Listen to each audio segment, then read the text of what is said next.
created specifically to hold an extremely high level of consciousness within a body. It was a divine experiment, if you want, and not just by extraterrestrials. We are talking also the divine creative forces involved here. We were created as a race called the Taurinaceans. The Taurinacean race were like the crown jewel in the interstellar races. The best of the interstellar races gene coding was taken and combined into a package, a DNA package, called the silicate matrix. It was a 12-strand DNA package. With that package, the abilities that we would think only gods could possess were ours at one time. The body was immortal. It did not die. We had powers of telekinesis, thought transference, demanifestation if we chose, all those powers that seem completely unbelievable to us here. They were once ours. And this is very special for us to know, because even though the silicate matrix is not activated within our bodies and our gene code right now, it is still a dormant gene configuration. Every one of us in this room has a part of the silicate matrix. Some of us have all of it. And those who do have any of it can begin activation of the silicate matrix, to begin bringing back to us what was once ours and what was taken away from us. Now, I say taken away from us because in many ways that's precisely what was done. There are many events in Terran history on the planet Terra that involved conflicts with different planetary systems, such as the Sirius star system and sometimes with the Palladian star system. There are beings in Harmonic Universe 2 in those star systems. We can send our probes out to these star systems in Harmonic Universe 1 and we will see nothing. But if we knew how to jump the interdimensional scale and do it in the frequency bands of Harmonic Universe 2, we would really find out how not alone in the universe we are. They know about us, we just don't know about them right now. And part of what is being done in this time period is bringing this knowledge back to us so we can have a clue as to what we're really dealing with in our evolution, because it's becoming very important for our survival and we start to understand. So, for a moment, just think about what it might mean. You didn't come out of apes, you didn't come out of the early man, they actually came out of us. They were experiments with combining what we were with animal forms. What does that mean to each one of you? That once upon a time, you were actually part of a race, and you still are, that had immortality, that had a true connection to the divine, where consciousness could span galaxies and knowledge was huge compared to what is available to us here. It means that each one of you have a potential to reach back and reclaim that inside of you. And there is a process, a specific process that can be used to do this. And it's called activating the silicate matrix. We will do that. Now, in the workshop that I'm going to be giving after here, we will get into the silicate matrix and we will get into the structure of the gene code and multidimensional identity and how you can begin integrating the higher dimensional aspects of your consciousness, which will begin to create transmutation in your body forms so that you will begin to become what your imprint holds as your potential. But for now, I would rather cover some of the history and what has happened here, because we are at a point, a crossroads, a juncture in time, that if we don't understand what's taking place here, this gift, this hidden gift that we have carried for eons, we will not be able to use, maybe ever again. So it's very important that we pay attention and we learn and we understand where the things we've been taught to believe have come from. Now, our race was seated here originally not because it was a plan to do so. It was a rescue mission. On the planet Terra, 550 million years ago, there was a cataclysm, and it was brought on by corruption within certain strains of the Taurinacean race. These stories have been encoded within our biblical texts as a fall of man and all sorts of different mythological representations. But there was a cataclysm, and it ended up creating a situation where in order for the beings involved in that cataclysm, whose identities became fragmented within the multidimensional fields, they lost their structure of the Taurinacean form. It's like being blown apart, but not just your body, your consciousness too. They had to be reassembled so they could re-evolve back into what they once were. There was a plan called the Amente Rescue Mission. The word Amente comes from Terra. It's a part of Terra associated with a continent called Mu that was also on Terra. The Amente Rescue Mission began 550 million years ago, and we are part of that rescue mission. We are a stage in that rescue mission. The rescue mission involved seeding various root races and cloister races, which were races that held higher gene codes that would keep that potential alive within the genetic base here. And these races had to be seeded 3 different times. We are the 3rd seeding because twice it didn't work. Twice there were cataclysms here that made it have to start all over again. And this can happen again. We're going to have to start all over again. And they don't know if they will do what is necessary to have that happen again because it's been so hard to get us to evolve this high. That's why they're intervening now. All right?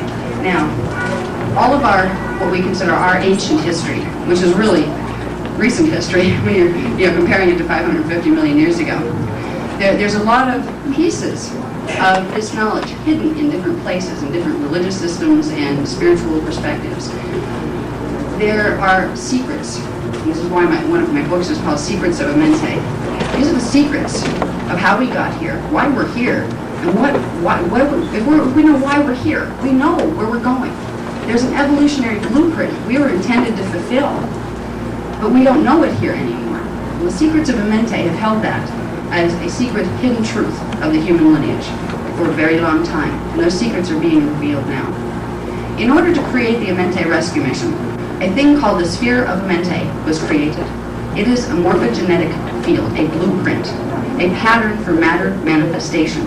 Now everybody has their personal blueprint upon which their body and their consciousness manifests. This was a large-scale blueprint, a race blueprint, that would allow the original 12-strand gene code to be entered here onto Earth in Harmonic Universe 1 and slowly put itself back together through the evolution of the root races. That is what we're a part of, whether we know it or not. That is what our existence on the planet is about right now. When the sphere of Mente was created, there were forces within the higher universes that liked the plan, and there were those that didn't. There were battles fought, 2 major ones. One was the Electric Wars, and there was another called the Thousand Years' War, that were fought over whether or not we could even have the chance to evolve here. And the ones that liked us won. The Guardian Alliance is part of that organization. Because there was so much chance of this mission being raided and destroyed by the other forces that did not want us to evolve here, there was something called the Ark of the Covenant that was created in order to protect the sphere of Amente blueprint. Now, if you can visualize the sphere of Mente, imagine a spherical form of energy. It's made of crystals. Think of crystal clusters, but really fine energy particles. Crystalline light, because that is what it looks like if you were to see it. It was a thing, a construct of energy. It just like your body is a construct of energy. So we're not talking about a hypothetical thing. We're talking about a real item. Well, this item had to be put someplace to keep it out of range of being destroyed by the forces that wanted it to be destroyed. The Ark of the Covenant was originally called the Arch of the Covenant of Paleodor. The Paladorians were the group on Tara, the group of Taurinicians that survived, that created the Amente rescue mission. When we speak of the Ark of the Covenant here, we think of maybe Indiana Jones, and some of us realize there's a holy significance to it. That it has something to do with a covenant with God. Well, yes, it does, but it was also a covenant with the Paladorians, who were going to help us evolve back to the point where we could continue our higher evolution into God realization. So we now have the Sphere of Mente and the Ark of the Covenant. The Ark of the Covenant is a time portal passage bridge between the Earth's core and the Andromeda Galaxy. There's a certain planet that will not be revealed in which the Sphere of Amente was stored all of these years in order to keep it out of range of the Harmonic Universe 2 forces that wanted to destroy it. Now, this was good, but it also created problems, because for us to evolve and for us to be able to go back through to Tara and leave Harmonic Universe 1 and go back into the higher bodies and the immortal bodies, we need to pass through the Sphere of Amente. It works itself as a portal gate. In order to do this, the Sphere of Amente has to be at Earth's core. So it left a challenge here. It could be protected. Our race evolution could be protected. But in order to allow us to fully evolve, it had to come back into the Earth's core. And the portals between Earth and Terra had to open so full bodily ascension could occur. And ascension is simple. It's going up. You're simply going up the dimensional scale by raising the particle pulsation rhythm of your body's particles. That's all ascension really is. And it's a holy concept because that's what spiritual evolution is. And as you do this, you pull in more at one-ment with your source. So that it is a scientific concept and it is a religious concept all in one. There is no difference in truth between science and religion. So there was something associated with the Ark of the Covenant and the Sphere of Amente. It was called the Halls of Amente. The Halls of Amente are time portal passages that operate through the Sphere of Amente that open directly from Earth into the physical matter body of Terra. They're the slider portals. Just like in the slider series. You can be here, and if you have the right coding in your body through the gene code, if enough of the silicate matrix is activated in your gene code, you can go through, and you can end up on planet Terra, which, compared to here, would represent future time. Because time, linear time is really an illusion. Time is simultaneous in nature, and it represents stations of particle pulsation. That may be a little hard to understand, and we can get into that in workshops and seminars. But just understand that in Harmonic Universe 1, that would represent past to Harmonic Universe 2, which is a higher vibrational system. So if we move through a portal here into Harmonic Universe 2, we are going to our future. We're also going back to our past. And this is the secret of time that many people here, and the scientists here, have really not figured out much at all, except for a few associated with the Montauk Project, but I won't get into that. We're preparing for a monumental event. It's been over 200,000 years since the Sphere of Amente has been at Earth's core, and since the Halls of Amente would really be fully opened, where the masses had the opportunity for ascension. All through our development here, there have been religious teachings and mystical schools, little clusters of humans. There's certain ET races or certain of the guardian human races chose as their chosen ones, where they would give certain teachings that would allow them as individuals to participate in ascension. During Pharaoh Akhenaten's period in ancient Egypt, they conducted ascensions there through the Ark of the Covenant, because the Sphere of Mente was not at its core, but they could do it using certain energy dynamics and take them through the Ark of the Covenant itself and then through the Halls of Amente. There was a major disaster that happened with that in Akhenaten's period, and because of that, the Christ period had to take place.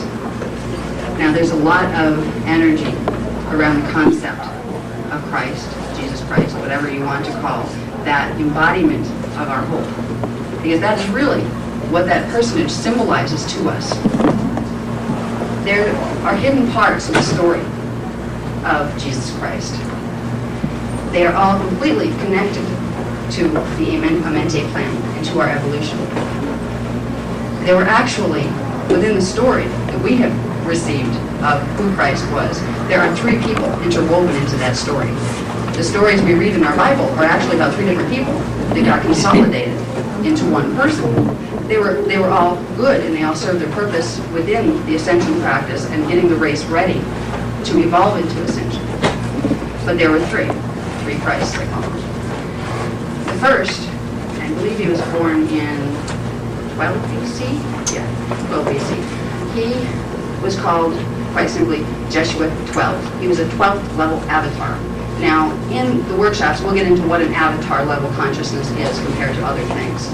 It meant that he carried 12-dimensional frequency bands of consciousness within his body, awake and alive, which meant he had a fully activated silicate matrix. Jesuit 12 came here in incarnation physically because through his consciousness and through his soul essence passing through the Sphere of Amente into fetal integration here, it put back the imprint for the 12-strand DNA into our race morphogenetic field. Because through ET manipulations that had gone down during the early seedings, that was not even a potential for us anymore. We had gone into a digression that had to be corrected. And the Akhenaten period had a lot to do with that also. So Jeshua 12 came in order to re-imprint the 12-strand silicate matrix. He was not just a savior for the Christian people. He gave it back to all of us. There was another person who was sent here by another group of beings from the higher councils. He became known as Jeshua 9. He was the 9th level avatar. He is the one, when you see the pictures and the representations of Jesus Christ, it's his face that most resembles that one. Like Jeshua 9 looked different than Jeshua 12. Jeshua 12 was very notable because he always wore his hair in braids. And I will tell you this, that I know this because I remember, because I had an incarnation in that period. And I was shown these things. And the story that I'm telling you of the Christ is very true. One of the things that's very important to understand, we can realize how the Christ drama has affected us, both pro and con, people who accepted it and people who haven't. This has been a formative thing in our society, in our belief systems. We have structured our whole societal format on biblical things or things that are in the other various religious texts. There are distortions that have been passed down on this story. First, we've been told that it was only one. Secondly, we've been told there were no genetic lines left behind. There were. Both of them left genetic lines. And some of us in this room may be part of those genetic lines. And the big one, the big distortion, it was done on purpose to create a condition of martyrdom within our consciousness. So we would think it was okay to really abuse ourselves and to really look at ourselves as lowly, sinful, yucky creatures. We were told that the avatar was crucified. He wasn't. Neither of them were crucified. But Arahabi was.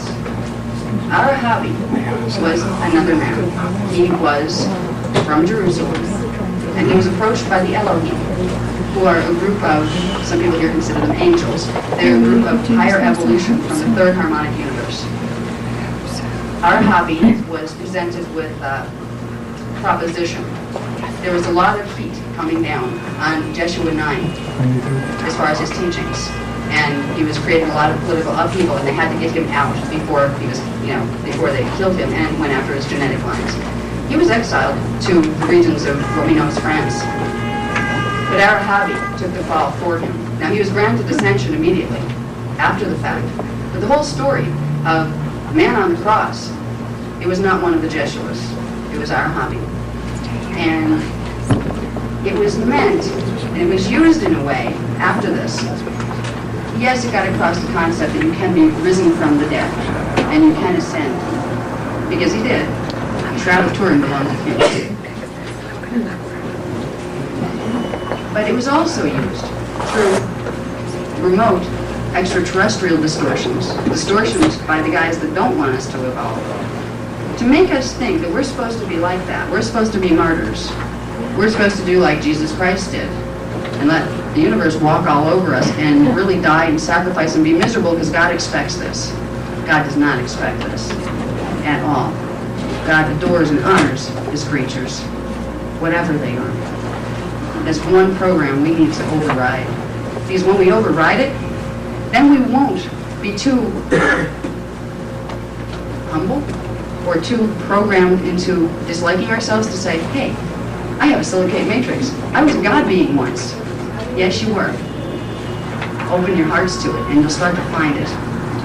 All right, I'm not going to go too much more into the Jeshuas. There's more on those stories. But I wanted you to understand that extraterrestrial involvement here has been all through the whole development of our ideological systems in all cultures, from the Sumerians to the Egyptians to all of the cultures have been affected by this. There's a higher evolution that has been giving us these teachings for very specific reasons. Most of them were good, but then you would have other forces of higher evolution, not that high, but high enough to mess with us, that would come in and they would twist part of those teachings or take them away. So we wouldn't have the whole story, or we'd have the wrong story. Because there are certain forces that want to keep us under their thumb. They don't want us to evolve back to what we were, because we can't be manipulated when we're God beings. So they want us to stay as a nice little slave race here that they can run around and do things on Earth. We don't have to put up with that. Now, the forces I'm talking about here are basically two. It's in the classic stories of the Bibles, the forces of dark and light, which most religious doctrines of all sorts will tell you exist. There's a manifestation of those concepts involved with the ETs that are involved with our history. There are groups called the guardian groups, which are the higher evolution that have helped us evolve and that will continue to help us evolve. And then there are the dark groups who decided they don't want the competition. They like to play their games with control of other planetary systems and other life forms. If we get up there and have more power than they are because we have higher gene codes when we're fully activated, then they're in for trouble. Then they have to answer to us. And they've messed with us for eons. So they're a little bit afraid of what happens if we actually grow up, or wake up, and reclaim our power. Because then they have to contend with us. This group that I'm speaking about is called the Illuminati. And it began in the Orion star system. The Illuminati is not just a group of Earth-based beings, but I will tell you, the Illuminati have been here since the beginning of the first seeding of this race, and they have tried to take the evolution of this race in their own direction over and over and over. If I went into explaining to you the manifestations of Illuminati systems that you walk around in right now, it would probably scare you a lot. And it would get me killed before I left the building. So I'm not going to go there, but I want you to be aware that in the books, we talk about the interior government, the secret government. There is a secret government. It's not just in the United States. It's an Illuminati-controlled force. It's a world management team that has played with governments for eons, manipulating and impulsing certain things to create societal structures the way they want them. The reason it's important to know about them right now is because there are things happening because of the time cycles we're in that allow the ascension portals to open. It's rallying all the forces. The guardian groups are coming here, but so are the Illuminati forces, not just the Earth ones, but the ones from the higher councils. They don't want to lose control of this place. They don't want the ascension cycles to happen. We are having an ascension cycle between the year 2000 and 2017. In 2012, the halls of Amente will open to those who can pass through them. And there are techniques that are going to be taught to prepare yourself for whatever level you are capable of achieving with that, either with the body or after you transition over in death.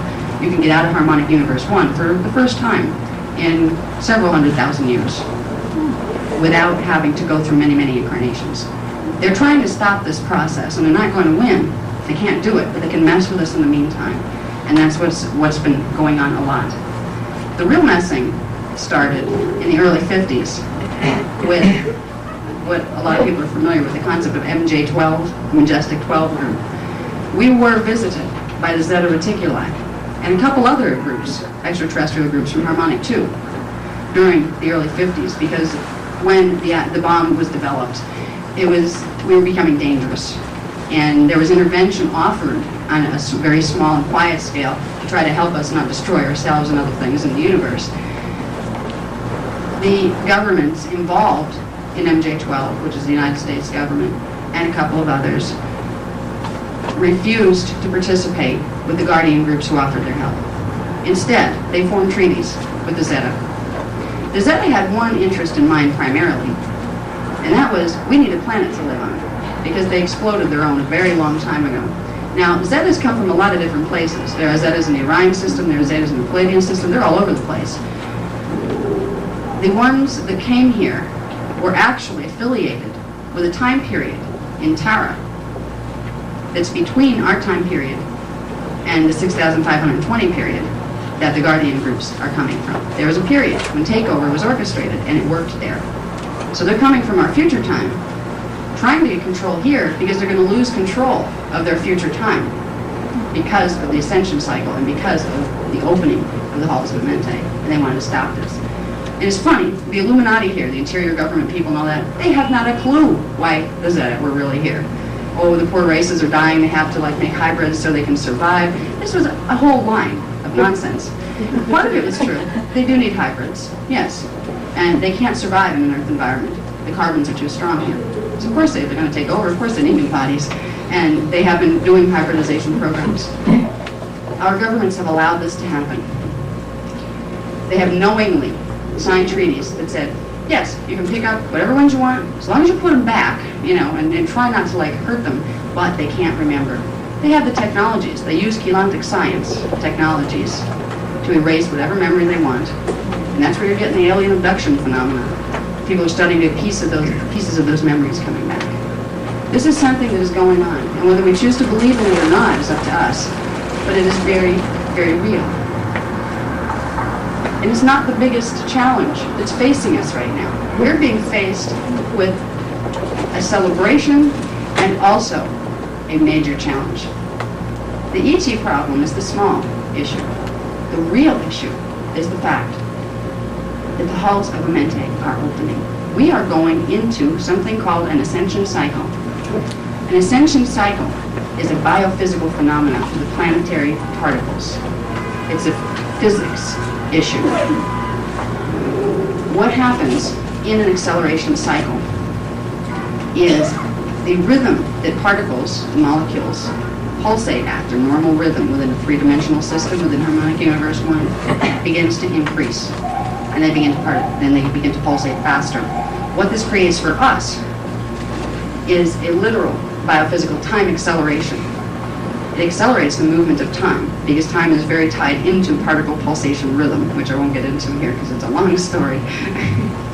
But normally, the gene codes of things on a planet have a natural adaptability to time acceleration. Once the planetary particles start to increase, so will certain things trigger in the DNA of the other life forms, so they can keep up. We would normally work that way, but there have been mutations done. There have been mutations done that have blocked the ability of the silicate matrix to progressively activate like it normally would. It would allow us to normally increase with the planetary pulsation rhythm. What it will create, if we don't do something about it, is an acceleration of time, an acceleration of aging, an acceleration of deterioration of the body matter. We can change this. They are giving us Keylontic morphogenetic science, because that is how you bring the silicate matrix back into activation and how you reverse mutate what has been put in and taken out of the gene code by ET manipulations all along the line. That is why, with all of the information that I have been given, what I have focused on in the workshop to come is the basic layout of Keylontic science, so you have an understanding of what it is and where you can start to begin using it to make these changes. And it's funny, because time acceleration will affect everybody differently. Everybody here has a different genetic configuration at this point. We have portions of the silicate matrix, some have all of it, some have not all of it, some have it all but not activated. It will affect each one of us in a different way, but it has the potential to affect some people in a very bad way. Because what's going to happen is, in the time acceleration, it's created specifically because there is something called a stellar bridge that runs down through some of the higher, well, I call them higher because they're of higher dimensional frequency, some of the galaxies that we've identified. It's a bridge of energy that spirals down, only at certain times, when the spirals align. It spirals down to our system, through the sun, through the earth. Now, I got 5 minutes, I have to do this real fast. Okay, anyway. The stellar bridge is a bridge, an electromagnetic frequency bridge that brings new scalar waves, new sound light spectra, and new electromagnetic waves into the Earth's electromagnetic fields. This is what causes the time acceleration. This begins in the year 2000 with the opening of the 4th vortex. There are 7 vortexes here that will open to receive these frequencies. They're known as the 7 seals in the Bible. 3 of them are already opened, and so far so good. We haven't had any major planetary cataclysms. We are approaching the opening of the 7 seals. We are approaching time acceleration. And we have, between now and 2017, to learn what that means and to prepare ourselves for it and to not freak out about it. And meanwhile, we have to deal with the Illuminati who are trying to keep us as stupid as possible. So we don't learn about this, because they don't really care if we have accelerated disease, aging, the whole bit. There's only certain gene codes they want to keep around anyway. They want to create here a one world order. And we're not going to let them. The guardian groups aren't going to let them. But it takes the people here too to start waking up. And that's what our information is about. That's what our books are about. That's why I am coming out publicly with the information. And I have like probably 2 minutes left here, so I have to go really fast. I have a workshop in the Chelsea room at 12 o'clock, just following this, and it is on Keylontic morphogenetic science. You'll learn the structure of identity and where that plugs into your DNA, and basically the processes we need to become familiar with to prepare for these things that I've spoken about. We also have a seminar, a 3-day seminar, coming up on the 21st, 22nd, and 23rd of May at the Source of Life Center, and that's the address of that. Flyers in the back. Okay. I also have been trained to give DNA analysis. There are certain techniques you can use to find out where you're at, to have it evaluated. You don't need microscopes for this, but you need to be able to use part of your own silicate matrix and the perceptions it gives you. I've been trained to do it, and for those who are interested, I do give private consultations at this point. Run out of time and they kick me out of the room, and they're very tight on deadlines here, so I already heard. All right, this workshop is a small part of the information that we have to offer. This material is not covered in the books yet. It is an introduction to Keylontic morphogenetic science. Morphogenetic refers to the blueprint of matter, the blueprint that form your body and your consciousness while you're manifested in a dimensional system. Within Keylontic science, you will also learn how you fit into the universe, where your morphogenetic structure plugs into the cosmic morphogenetic structure. Through that, I hope to get across to you, first of all, where science and spirituality actually come together. Because the DNA and spiritual evolution are totally intertwined with each other. And to explain the models that are presented through Keylontic science, I hope to be able to convey that to you, so you begin to have a new understanding of what it means to evolve, biologically and spiritually. They're intertwined. And the process is called dimensional ascension. That is the process of evolution, whether you choose to believe it or not. And this particular workshop is going to cover a bit of that process, how it fits into your body and your consciousness, and the different levels of your consciousness. This material is important because when you begin to understand your parts, you can begin to protect your parts from manipulation from sources such as the Illuminati, who have multidimensional access and can do things through your own bioenergetic field to impulse you to do what they want. You can learn to protect yourself quite easily once you understand your parts and what to do with them. And the parts I'm referring to are the subtle energy bodies that are part of your anatomy. Who is the Illuminati? Okay, the Illuminati is a very large group. Originally it started in the Orion star system. It's many extraterrestrials, also metaterrestrials, which are consciousness that are beyond physical body manifestation, but they're also the ones who run the secret government here, and they have for eons. So it is a force that works for the non-evolution of our species, where the guardian races I refer to are those that work for the continued evolution and higher evolution of our species. Okay, well, that was covered a bit in the lecture over there. Okay. All right, so let's try to get even here. Now, Keylontic science. The point of union between the scientific and the spiritual perspective is basically, and this is the first definition they gave me for it, what is Keylontic science? It's the science of light, sound, the subconscious symbol codes, and the base codes of matter. Now, light and sound I've heard of, but this code thing I had no idea what they were talking about.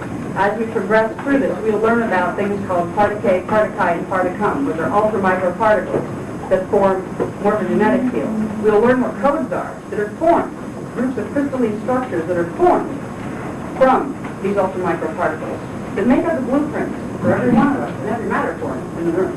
So when they're talking about codes, they're talking about crystalline morphogenetic codes that set the blueprints for matter manifestation and also your consciousness. It's important to understand where your body and your DNA plug into things, because the consciousness you will be able to hold in your body is completely determined by the level of activation you have in your DNA. Your DNA will block integration of higher parts of your identity unless it is activated. And this is where spiritual reality and biological reality become one. As you work with spiritual integration, what you're really doing is activating dormant codes of the silicate matrix gene code in the DNA. They're intimately intertwined. All right. The first thing we'll discuss basically the topics I would like to cover, and if we're lucky, I can go over that quickly. I know I have to talk fast, but I'm sorry. I would love to pace this much slower, but we'll never get to the end of what I would like to expose you to if I do that here. The seminar at the end of the month, we will do that. But for now, if you feel lost, don't worry about it. I'm trying to go for something called field saturation. I will throw as much information to you as I can, and you'll just grab the pieces that you can grab, and don't worry about the ones you didn't get, because they do fit together, and there's other things you can do to learn more about where they fit together. So if I'm going over your head sometimes, don't worry about it. The packages do help, because you can follow what I've been talking about, because it's in written form. So I'm just going to kind of blast it at you, and I'm sorry, I'm not always a typer, and don't always. It's okay. First, we're going to cover evolutionary context, the anatomy of cosmic structure. So first, we have to know the bigger picture that we fit in. Then we're going to go into evolutionary substance. And this is morphogenetic field. They're the crystalline matrices, crystalline blueprints that everything in the cosmos is built upon. The dimensional structures themselves, the frequency bands that form the dimensional structures, are composed of crystalline matrices. And if you would think about what they would look like, just picture, you can open a crystal cluster. You know how all those crystal facets are all together like a quartz cluster? Imagine an infinitely immense one of those. But they are not just pieces of rock. They are actually energy units that are units of consciousness. So we're dealing with morphogenetic fields that are also fields of consciousness. They're not separate. Energy is conscious. Our scientists haven't quite figured that out yet, but every unit of energy possesses consciousness. All right. Then we're going to get into, and this is the most important, so I may run through the other spots. We're going to get into your cosmic connection, where the structure of your multidimensional morphogenetic field plugs in to the greater structure, and it does plug in. And this is where you get your divine connection. This is where you get a literal energetic conduit and direct connection to what is considered God, the central source of creation. So in understanding your parts, it'll help you to understand that relationship and to begin to really embrace it and work with it. Okay, we'll get into evolutionary mechanics a bit, which I'll cover more heavily in seminars because it is kind of complex. It is the science of dimensional ascension, of working with your DNA and your consciousness, integrating your higher consciousness in order to create a shift of dimension for the physical body itself. We are in, as I explained in the lecture, and some people weren't there, we are in harmonic universe 1. Harmonic universe 1, and I'll get into this a little bit more too, is composed of dimensions 1, 2, and 3. Our next step of evolution is going into harmonic universe 2 and the type of matter forms that the body will take in that universe. That's dimensions 4, 5, and 6. The science of dimensional ascension is the literal scientific processes and mechanics by which that transition from one harmonic universe into another, which is more highly evolved, occurs. It's the process we're all involved in unconsciously. It's time to start becoming conscious, and that's why they're given the information. Those of higher evolution who have done this, they understand it. They're reaching back in time so we can understand too. And the last thing I will cover is some things we can do to begin preparing our bodies for what comes down to an increase in frequency. We have to raise the frequency of our bodies. Now, what is body frequency? It's basically the rate at which your particles, your molecules, pulsate. And it's done by bringing in higher frequencies, which vibrate faster. You're raising your vibrations, you're raising frequencies. And there are certain things that will help this process. There are certain very technical Keylontic science things that can't be taught here because it just takes too long to teach them. There's 6 courses that go with this that I'm being given.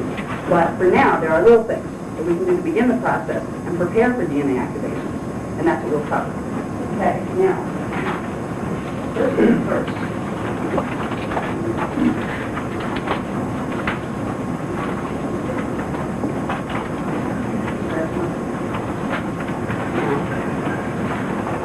Skip over some of the mylars here, so if you're following along, I skipped over that one. Okay? Because I'm trying to save time and go right to the start. getting into the anatomy of cosmic structure on this one. The first thing to understand is when I talk about harmonic universes, I'm talking about a literal structure, a blueprint that the universe and the cosmos are structured upon. There's something called the time matrix, and that's inside something called the energy matrix. And that is within a source called the Unitime by the Guardian groups. You can call it anything you want. It's really the nameless place. It is the Godhead, the God source, whatever you want to call it, that central point of creation. It is not somewhere we go to. We are taking place within it. Now, there are levels within that matrix of energy.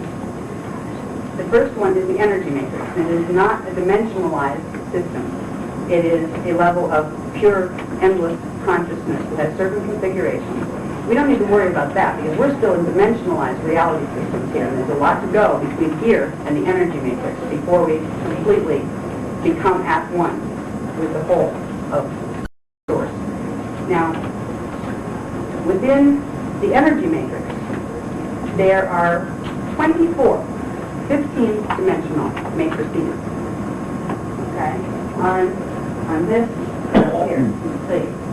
You have the energy matrix, conceptualized as a pool of crystalline energy, let's say.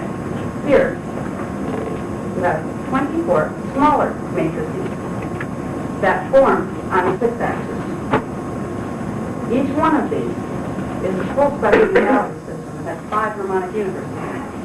So where we are right now in relation to this, we're in one little one. And on this diagram, we're not even identifying which it is, doesn't matter. We just need to know we're in one of these. And our first step is learning to go up in that one before we have to worry about moving into the other levels. Take this to the second chart. Harmonic universes. This is what I was talking about in the lecture also. In one 15-dimensional matrix, okay, it is broken down in sets of 3 dimensions with the 8th dimension at its core. The 8th dimension connects it to the greater matrices. So it is the point of entry into a 15-dimensional matrix. For you to all have gotten here as consciousness, you had to pass through the 8th dimension. And then your consciousness spreads out throughout the 15-dimensional matrix. It becomes dimensionalized. And through that, you become able to experience different levels of matter solidity and solid matter reality. So you just start as pure consciousness. So it's a process of when we come from pure consciousness into embodiment and manifestation, we come through the 8th dimension at the center. And then our consciousness spreads out into multiple forms simultaneously. Now, down here, dimensions 1, 2, and 3, it's harmonic universe 1. That is where Earth is stationed and its local galaxies right now. We started the Coordinatean race in harmonic universe 2. We started in harmonic universe 2. Am I in your way?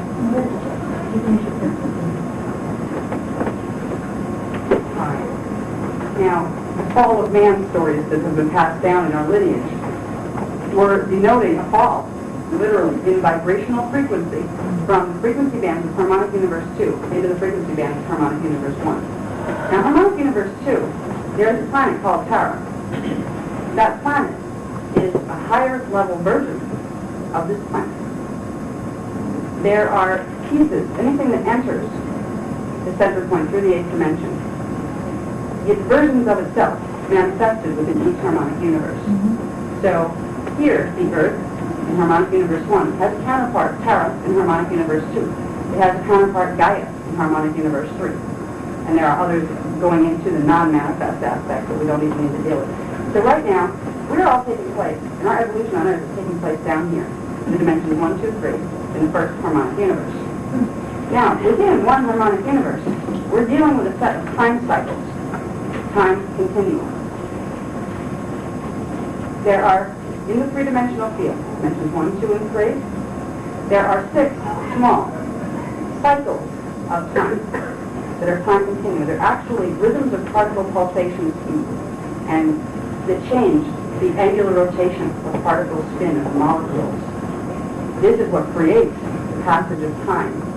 This is really a holographic reality system, and it's hard to understand. And I'm not going to try to explain that because it's not important that you know that. What you do need to know is that we are evolving in time cycles And at certain points in cycles, different things happen. And we are coming up to a point in a cycle that is very important. Now, we have, within the Earth's time cycles right now, we have six, 1, 2, 3, 4, 5, 6, time continuum cycles. Earth has gone through all of these, and we are right here now. We are in the sixth time continuum cycle, and we are approaching the center point in that cycle. And the center point in that cycle is when something called a stellar bridge begins to align with the Earth. It's an electromagnetic bridge of frequency that comes down from higher dimensional systems, from these systems up here. There's a lineup on a vertical axis of energy currents that takes place between the higher and the lower harmonic universes. It creates an infusion of higher frequency energy, scalar waves, light waves, sound waves, and electromagnetic waves that are not normally present. Now, Earth's cycle usually takes 26,556 years for all of this to complete. During that time, when we come back up into this cycle and we reach this point, we have an opportunity for that stellar bridge to link up with the Earth, but it doesn't always happen. The Earth's core vibration has to be at a certain rate before this can take place. It hasn't taken place. The Earth's core vibration has not been high enough for over 200,000 years.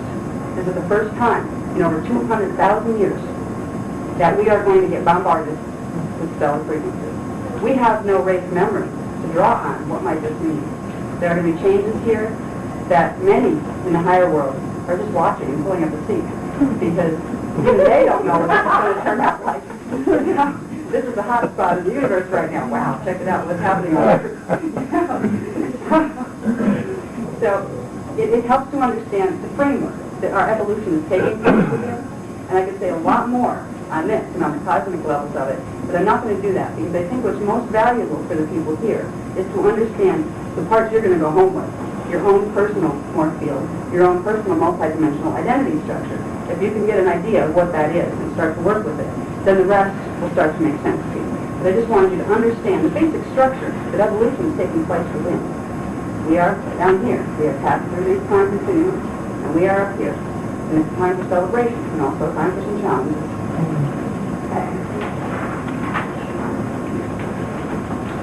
We're beginning to evolutionary substance.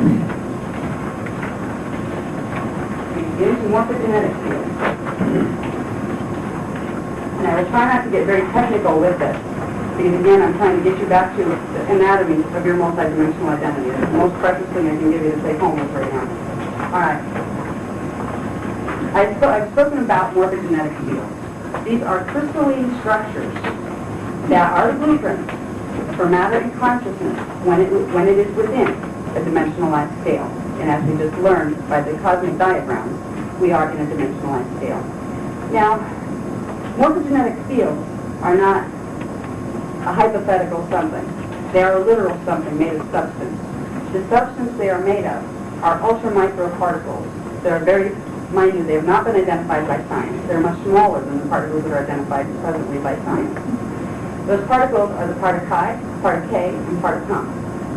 Now, part chi are antimatter, which is a radioactive substance. It is more a wave pattern than a substance. Out of that wave pattern, there's polarization that continually occurs that continues to manifest this crystalline morphogenetic field. It creates, by internal fission and fusion, the particle chi breaks apart and simultaneously creates a particum, which is the base for matter particles in the particle universe, and creates a particle K, which is the base for particles in the anti-particle universe. That's where you get your parallel Earth and your parallel double. We are in the particum system right now. We are evolving in the particle system. And we do have a double Earth in this system, in harmonic universe 1. It is parallel Earth. That is not the same thing as Terra. Terra also has parallel Terra. It is harmonic. So when we're dealing with morphogenetic fields, we are dealing with these particles. What we're concerned with most now is just having a basic understanding that these particles create the morphogenetic blueprints that I'm speaking about. And they do it through a process of accretion. They pull together by light electromagnetic charge. The particles group together, they have a base magnetic charge. And the particles pull together, they have a base electrical charge. And and they literally form blueprints for matter in the parallel systems. Now, the first stage that particom or part of K will go through is they form strands. If you can picture part of K or particom as little dots, they begin to group into strands. And then those strands begin to form crosshatch-type grids. And that's called a particide grid. That is the basic fabric of which morphogenetic fields are woven. Within the grid, it continues to accrete or pull into itself more units of part of chi or particom, or part of K or particom, creating something called keylontic. Here's where we start to get the filling out of form. This is where we get the crystalline lattice work, as following the electromagnetic instructions that are carried within the part of chi or part of K units. We are building up more complex forms that take on crystalline shape. If you can see them under a microscope, they would look like little crystals, like blood has crystals and that kind of thing. These are crystal substances. The keylontic goes further to form complex groupings. Just like imagine a quartz crystal filling out its little pieces, all the little facets starting to grow and becoming more as it grows bigger and bigger. Well, that's what the morphogenetic field grids do. They pull together more and more keylons because they draw in more energy from the field of part of K and particom, and they create keylon codes. And when we're dealing with keylontic science, the base codes of matter, we are dealing with keylon codes, the groupings of crystalline structure that hold the instructions upon which our bodies and our consciousness will manifest here.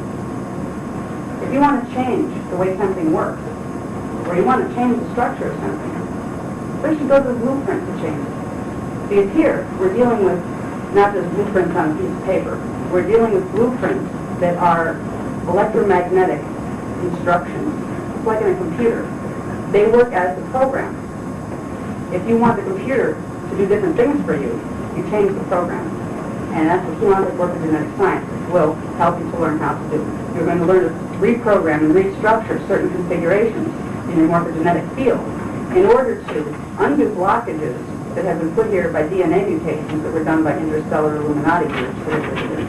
And you will learn to bring into activation the original gene code of the 12-strand DNA silicate matrix.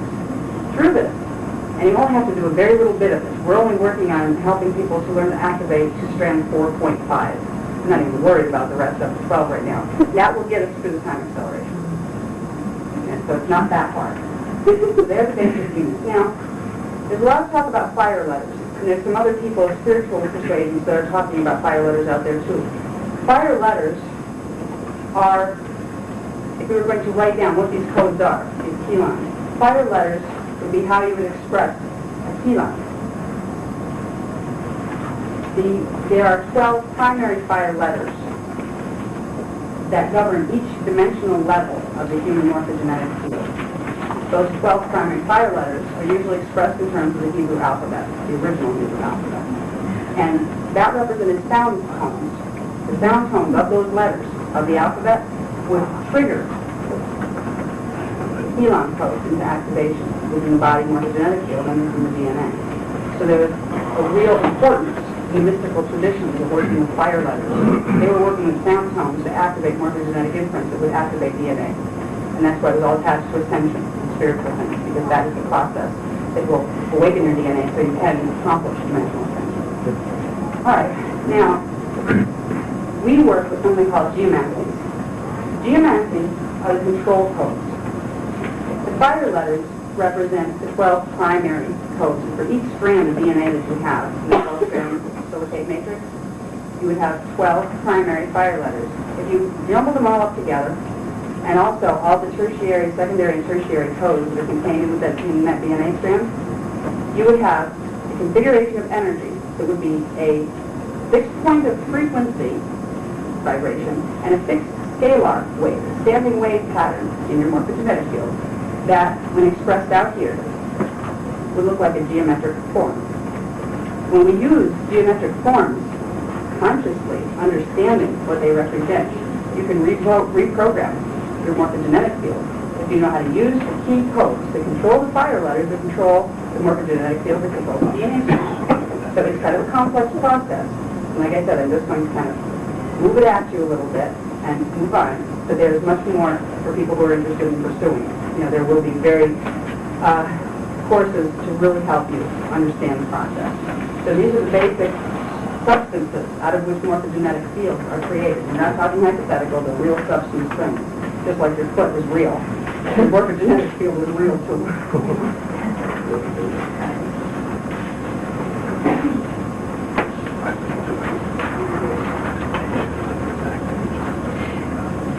Then following in the package, I'm going to skip the next couple because they can be dealt with later. And you can also review them yourself. I will show one diagram to point out something. When I'm talking about the silicate matrix gene configuration, right over here, this little diagram looks like a snowflake. That is how it's expressed in terms of what it would look like. There are 12 strands that are double villi. You have the magnetic villi, which is represented by the dark line, and you have the electrical villi. Right now, our science uses 2 villi. They're only seeing the ones that correspond to second dimension, because that's the only thing their instruments can pick up. DNA is stacked in overlay form.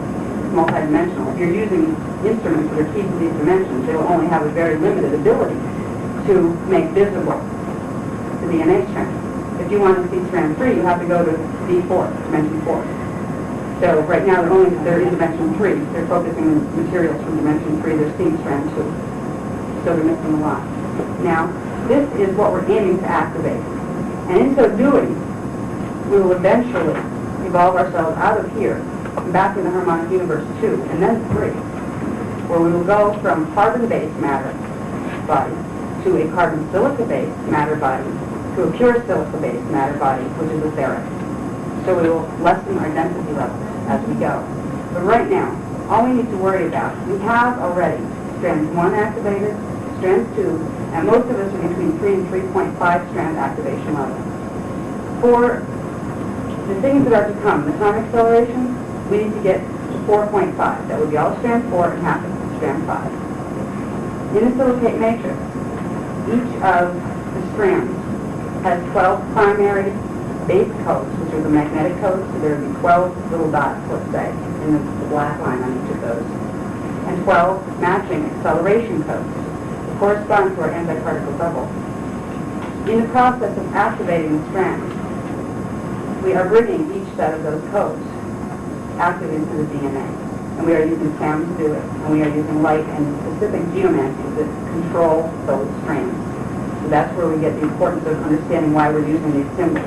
They are the control codes in the morphogenetic field that will allow us to trigger the activation of dormant codes within the DNA strands. Okay? So we're just working to activate 4.5. Others can go beyond that. Some are already beyond that. Some people are walking around with, I don't think anybody's a full 12 on the planet right now, but there's a couple coming. Yeah. That will be addressed. By the way, that comment will be addressed in the workshops or the seminars at the end of the month. We will get into the birthing of the avatars that are coming to help with this process. We're not talking about right now. So I just want you to understand, you have a silicate matrix in you. It plugs in the whole dimensional structure that I talked about as far as the 15-dimensional matrix. It's a very tight evolutionary package. It is a system, and it is a system by which we evolve here.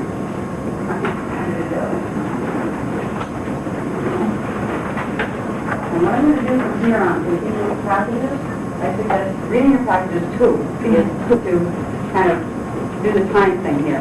I'm going to go where I need to go with this. With the material, we'll use the graphs, but I'll take them where I need to. You'll get more from them by reading them later, so you'll get it from both sides. All right, here, we're going to get into the structure of your multidimensional identity.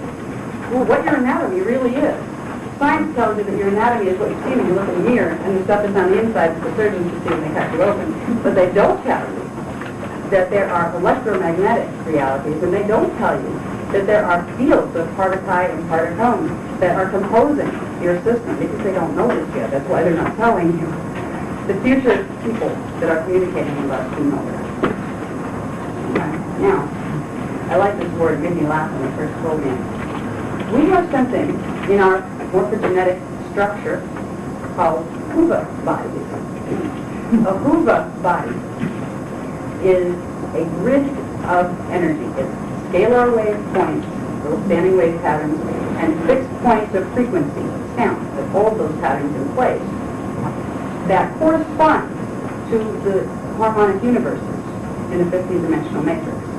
Each of us has a level of our identity in harmonic 1, harmonic universe 2, 3, 4, and 5. Because when you enter the center point, it dimensionalizes. So you have levels of higher selves. The process of evolution is bringing these levels in, the integration with this self. Now, the levels of Huba bodies, now technically Huba means a triadic harmonic light sound grid. They're dealing with a grid, a particle grid. All right. We're in something called the Nada Huba body. That, what is Nada Huba? I was wondering if they were being funny. They said, no, that's really the name of it. Okay, the Nada Huba body is your three-dimensional identity here. You have your physical body, which is composed of D1, dimension 1, and D2 particles. And you have your mental body. So you have, really, the D1 is mostly associated with particle base. So you have D1 physical, D2, which gives you part physical, part emotional body reality, and D3, which gives you mental body reality. These are the focuses of the different aspects of your consciousness. You have a body consciousness, you have an elemental consciousness that's connected with the earth through D2, and you have mental consciousness that you identify as your conscious self here. That takes place within the grid of the Nada Huba body. The next level out is the Alpha Huba body. This is called also the soul matrix. People wonder what is the soul, where it is. This is what it is, and this is where it is. The soul matrix, or the Alpha Huba grid, is in harmonic universe 2. It's composed of the dimensional frequency bands of D4, 5, and 6. That's the parts of your consciousness that are stationed in D4, 5, and 6. In D4, you have your astral self, your astral awareness. And for people who have begun astral projection, those kind of things, that's where you are when you're projecting with the astral.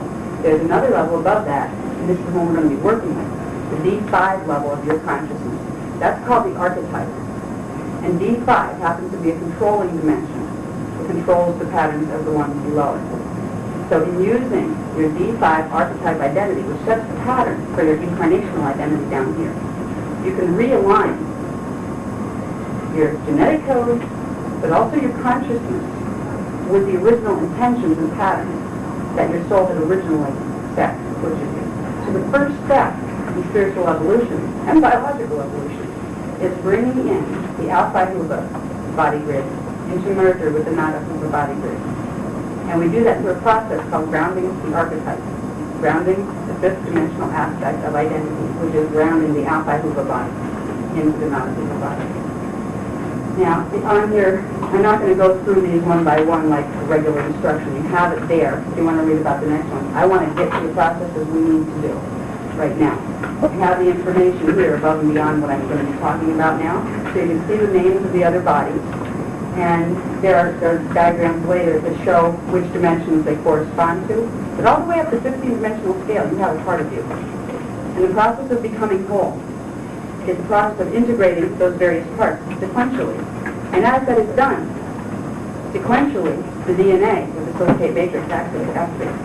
The silicate matrix was designed to hold 12 dimensions, 12 out of 15 dimensions of consciousness. So when it is fully activated, you are able to pull in to merger the Nada Huba, the Alpha Huba, the Beta Huba, and the Makara Huba body grid. And it gives you a level of consciousness that's very hard to explain from this perspective. And it's a progressive opening. So as you work with the Huba bodies, and with techniques like grounding the archetype, which is the first level, then we'll get into grounding the next level of the harmonic 3, which is the monad. But right now, the important thing is just learning a little bit about grounding your archetype, if that's what we're going to focus on. Okay. As you do this, you are evolving your DNA, and you are also evolving your consciousness. Now, mutations in the DNA come into factor here. Originally, we were not even designed to die.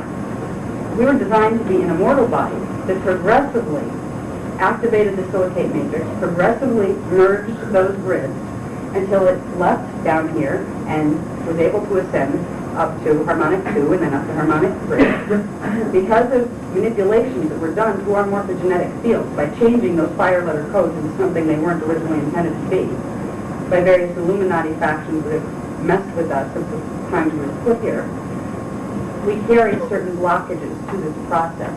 And this is where becoming aware of our DNA is important. There are processes of using the geomancy control codes and the right sound tones that you can restructure and put back the right fire letters so these grids can merge. Because you're trying to, when you're merging the consciousness of your higher levels, you're merging electromagnetic grids. And if there's a frequency imbalance there, they're not going to merge. That frequency imbalance is carried in the DNA. And there are procedures that they're giving us that we can do internally. You don't need a scientist to do this for you. In fact, you're better off not, right now, unless they happen to come from, 6,520 AD. Then they, I trust them. But there are processes of learning to direct light using color, internal color, sound using sound tones and toning, and the geomancies, which are the keys, because they will put that light and sound in the right form in the morphogenetic field. We can reverse mutate whatever mutations are there. And we can also learn to discover where precisely we're at. I was trained, I'm just being trained in diagnostics on how to tell analyze and scan a person's DNA level. And I'm starting to give private consultations on this. And it's very private. When you find out where your gene code's at, don't tell anyone. Because the higher it is, the more the Illuminati would love to know you. Because they do not want the ones with the higher gene codes to activate those gene codes. Because they will pull in knowledge and they will pull in power that will overthrow the Illuminati hold here. That's why they've kept us genetically mutated for as long as they could. Now is our chance to get out from under that. We're given the information. I can't take questions during the day. I'm sorry, what group are you in contact with? I'll have to talk about that at the end. Okay, I'll recap it. I can't take questions in the middle. I'm sorry. I can't do this way to the end. Please, I will address that in the end, okay? But for the rest of the people here, they heard in the lecture. And if you weren't in the lecture, that's why it's a little hard to catch up. I will address that later, but it's not time for questions. All right, here's another part of your subtle body analysis. Flip it over. Oh, real quick, that I'd like to have you become familiar with. Now, we talked about the Hoover body grids, which are the electromagnetic sound grids, scalar wave sound grids, that correspond to the 5 harmonic universes in the 15-dimensional scale. Now we have our chakra system. Each of these grids corresponds to certain energy centers or vortices that bring energy from that dimensional level into the body. We have 15 chakras, primary ones, there's lots of little ones, so there's 15 primary. And each one of those chakras pulls in energy from the dimensional band that has that number. So chakra 15 will be where the energies, the frequency bands from dimension 15 will spiral down in through the body. And they usually don't, the gene code blocks it right now. But for instance, our first chakra, that is pulling energy into the body and into the morphogenetic field from the unified field of energy of the first dimension. Dimension 2 energies come into our body through the second chakra. Dimension 3 through the third, and etc., all the way up. So there's a direct correspondence between the dimensional bands and the Hoover bodies that have their correspondence to the dimensional band and the chakra system. We'll be using chakras to introduce the right geomancy. We'll use the specific chakra that goes with the specific DNA strain we want to affect, using the specific control code that allows change to happen in that area. Understanding the correspondences between these will probably take a little while. The diagrams that you're studying will help, and also like the later courses and books that are going to be out will help. But once you get a basic idea that all these things correspond to each other, you get a roadmap to your anatomy. What chakra do I use to affect this strand, and what code do I use there? The answers to those questions are in understanding these relationships, and it's not that difficult once you're more familiar with the pattern. So I just wanted to show you a bit about your subtle body anatomy, where it plugs in, all the way from your chakras to your DNA to the dimensional scale. So you start getting the process and getting an idea that in order to accelerate my evolution, it's about running energy in specific ways through these systems. It's a very tight system that you're running around in your body. And there's levels of yourself that will help guide you. Once you begin to work with grounding the archetype, which we were going to begin to do here, I will explain more of that at the end. you will tap into the first level of your master within. At the level of consciousness is higher than yours, but it belongs to you, not somebody else's. It's yours. It's your fifth dimensional level of consciousness. And that holds all the information you need to know as far as what to do with your body down here. So the idea is to begin grounding that consciousness into your consciousness here on an awake level. So the exercises that we'll be giving, we did a meditation tape this morning, Keylontic. It sounds like a meditation tape, but it's really a Keylontic posturing tape, that you are running certain colors and symbols through certain chakras in certain ways. In this particular one, is specifically to start imprinting into your consciousness and your body here, the imprint of your fifth dimensional archetype. So you can begin creating protection from astral V4 interference, and also begin integrating the higher guidance system that you will need to get through these changes. So these are some of the correspondences we'll be dealing with in more intensive workshops. So these are intensive workshops. You know, you're going to learn the structure of DNA, you know, from base codes to acceleration codes to fire codes, which I won't even cover right now. It is a process, and they do know what they're talking about. The ones from the future that are giving this information. Oh, thanks. Yes, in physical form. I have had physical encounters, okay? Does that answer it? Your question? Oh, We are being visited from the future. All All right, so, thank you. Now, part of this anatomy system, where we have the Buddha bodies and the chakras that all correspond, and they all correspond to the DNA strands, we have what a lot of people call the auric field. The level of the aura. The aura is, we call it the bioenergetic field. Most people, and there's one person whose work I really admire out here on her analysis of some of the auric field, is the woman named Barbara Brennan. She has books out, The Hands of Light and Light Emerging, and probably some others that I haven't got yet. But she is a healer and teacher that has some wonderful information on the structure of the auric field and its correspondences to the chakra system. She doesn't have some of the other things as far as the DNA and the other things that we plug into it. But if you want to learn more about that, look for some work on Barbara Brennan.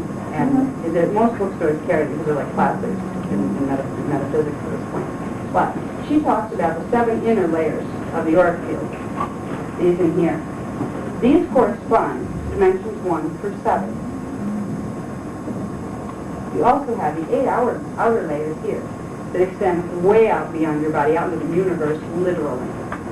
They correspond to the higher chakras and to the higher dimensional fields. So this is another part of your structure, your anatomy, that it helps you to become aware of.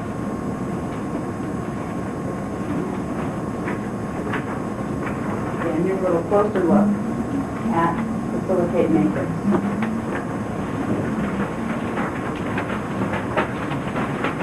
As you said, the original pattern has 12 strands, double helix strands of DNA, has a base magnetic strand, which is composed of particum units, and a base electrical strand, which is composed of particle units. They were the units that form anti-particle matter, antimatter. So you literally have matter and antimatter strands. And when they come together, fusion occurs, and fission and replication. And this is part of the processes that we're going to be going through as we activate the silicate matrix. The way it originally worked before there were mutations, and the mutations would show like some of these codes be totally missing. You'd have blank spots where they're supposed to be dots, or there would be, say if the dots are supposed to be round, instead you have squares. They don't plug into each other the way they were intended. The way it was originally intended was the codes in one strand would progressively become activated as a being was down here and drawing energy into his morphogenetic field from the dimensional unified field. It's called frequency accretion, drawing energy, and you do it by breath, and you do it by just this. There's a pulse by which energy moves from the outside of you through to the inside of you and back outside again. It creates frequency accretion of frequency waves, wave patterns. The DNA is activated, the 12-strand pattern is activated by progressive frequency accretion, bringing in more and more energy from the unified field, stimulating the activation into the codes. When you get the codes in one strand fully activated, it stimulates something here called the fire code, which is a code that exists between strands.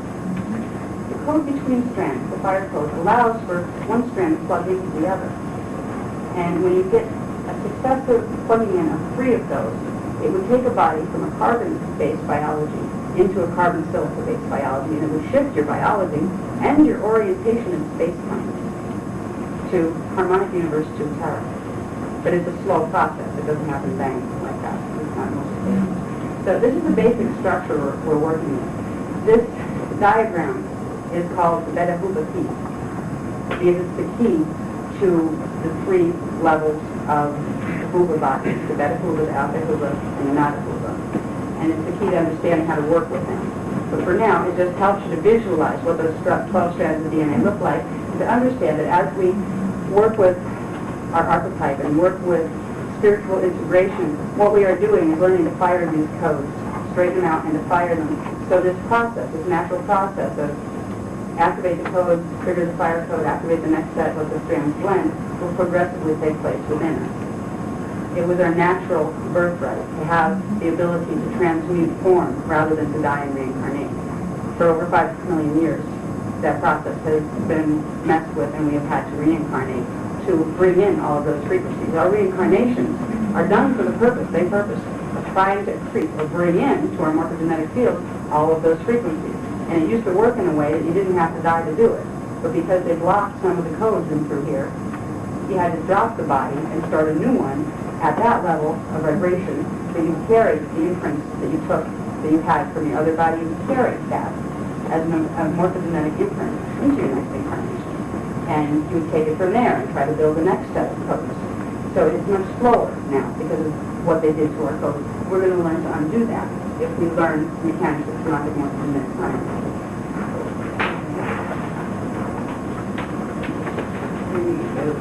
There's this one to help you see. I'm not going to explain too much here, but for those who have the package, this diagram can help you see some of the correspondences between the human bodies and the dimensional structure and that kind of thing, where the silicate matrix plugs in. So that's kind of like a real quick analysis of what I just talked about, of how the things correspond to each other.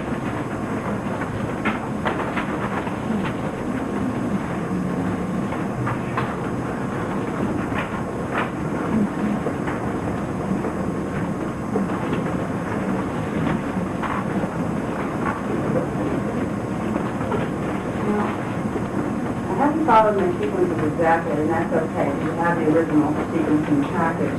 But there's one more thing I want to introduce, and then I'm going to take it from the package, and I'm going to take it into a little bit of questions so we can get an orientation of what needs to be said here.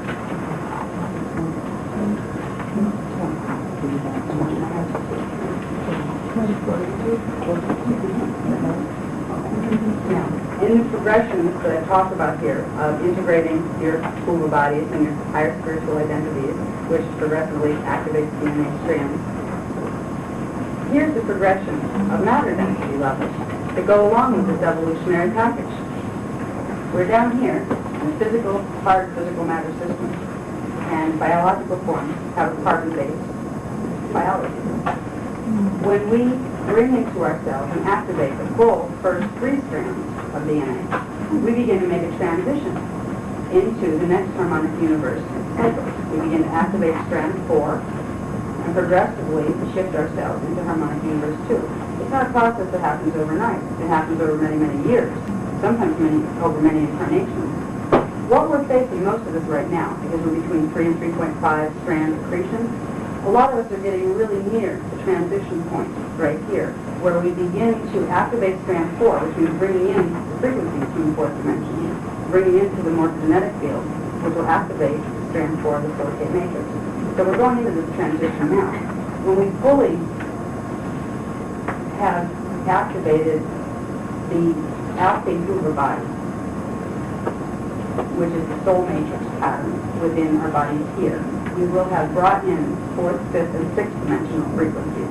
We'll have activated strand 4, 5, and 6. So right now, the most important thing is getting strands 1, 2, and 3 straightened out, so the codes are right, so they can accept the activation of strand 4 and then 5. Because all we have to do is get strand 4 activated, and most of us have the imprint. There are some people, everybody has a little bit different genetic imprint right now. There, some people have certain codes and don't have others, and that kind of thing. So it's very individual. But most of us can benefit just by working with the archetype, the 5 pattern, to begin the activation process of strand 4, and then begin the activation process of strand 5. When we hit strand 6 activation, we would be able to walk through portals and go to Terra. Terra would become a new vacation spot. And believe me, once you go there, back here, I have been there. What I'm talking about, I'm not joking, I'm not hallucinating, I'm not lying. I have had manipulations done to my genetic code, so I could physically pass through portals. In the early days, they had these spaceships. They serve as a buffer going through the dimensional portals.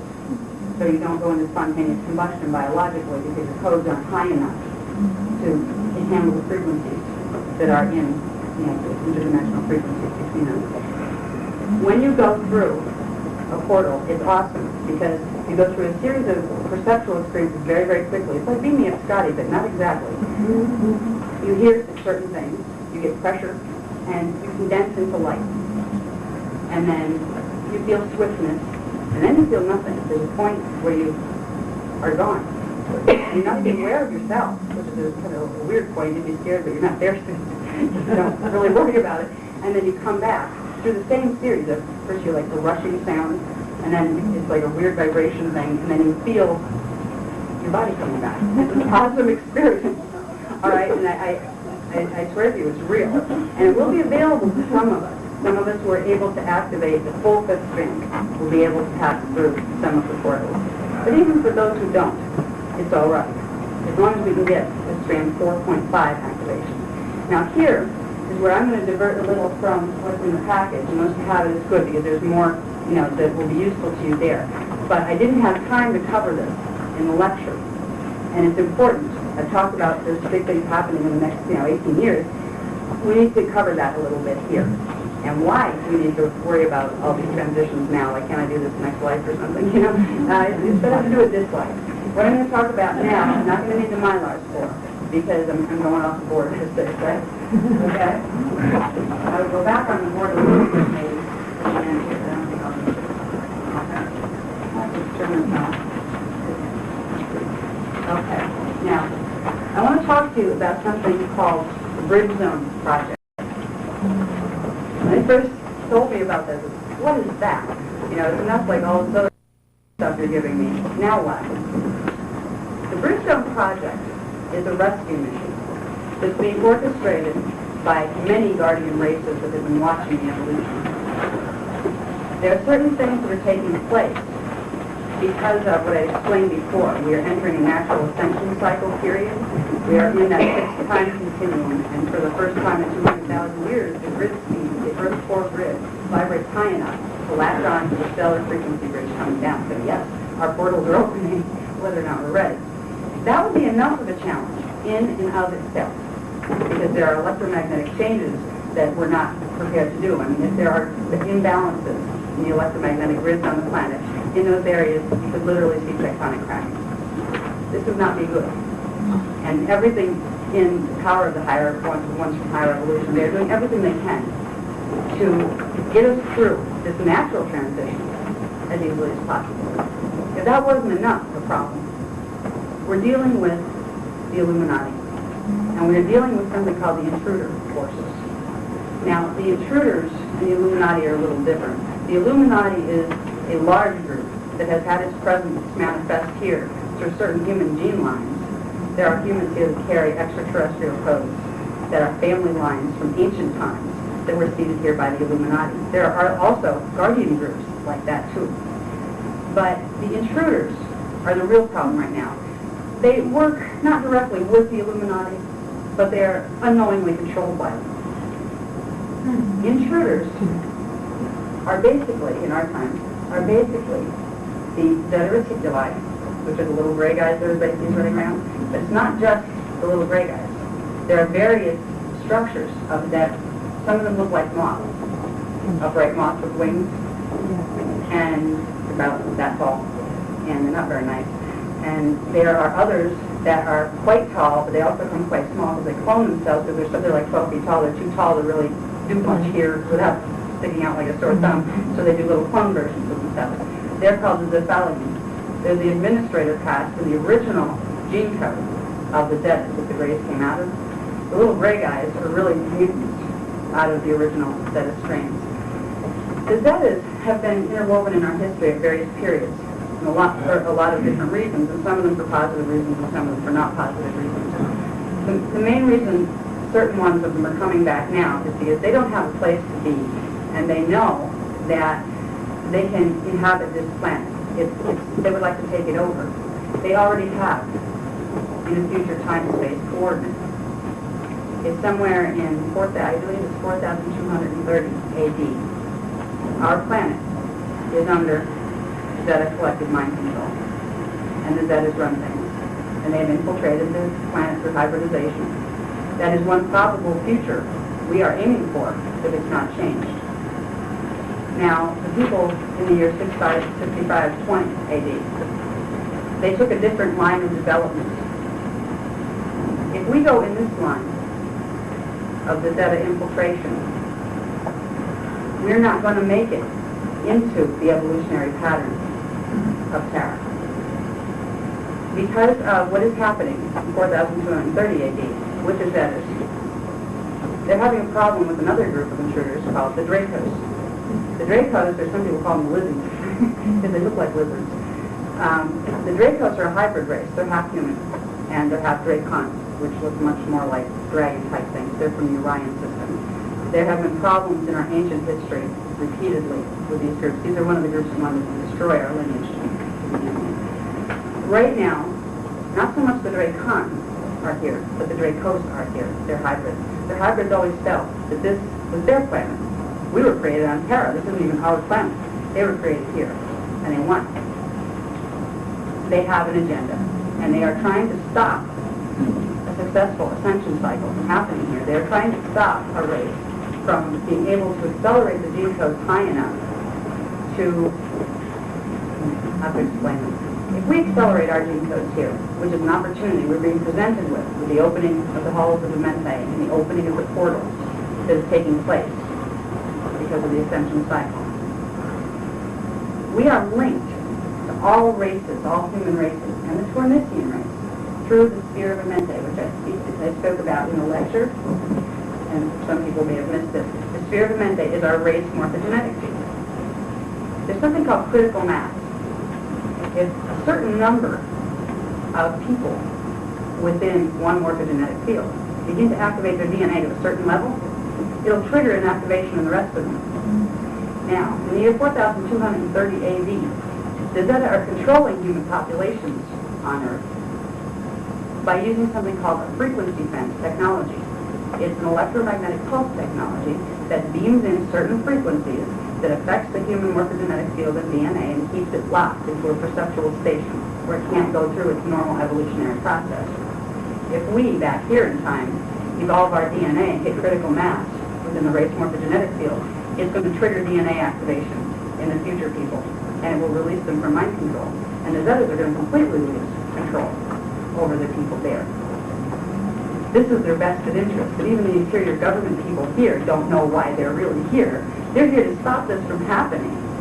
It's not just hybridization, it's not just we're a poor race that really needs a planet and we're dying and we need your help. That's the line they gave to the government people. It isn't that at all.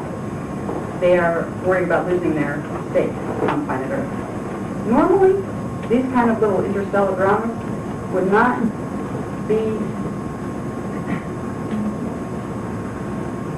they would not have intervention from the higher councils of evolution, because in the higher councils of evolution, there is a hands-off law.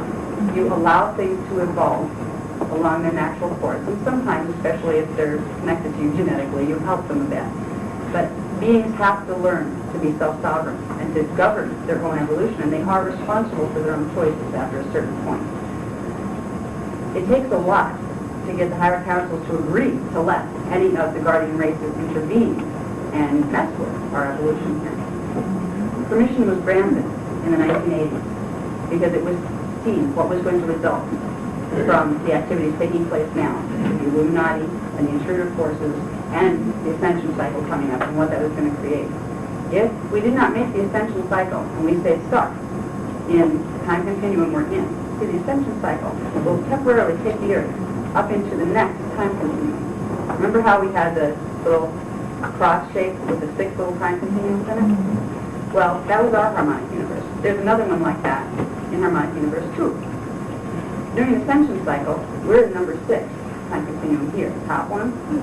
That would overlap with number 1 in harmonic 2. So we would temporarily raise the whole frequency of the planet would raise. We'd jump time temporarily, and then it would come back down. If this is not allowed to occur, we would be stuck here. We would just go past that center point.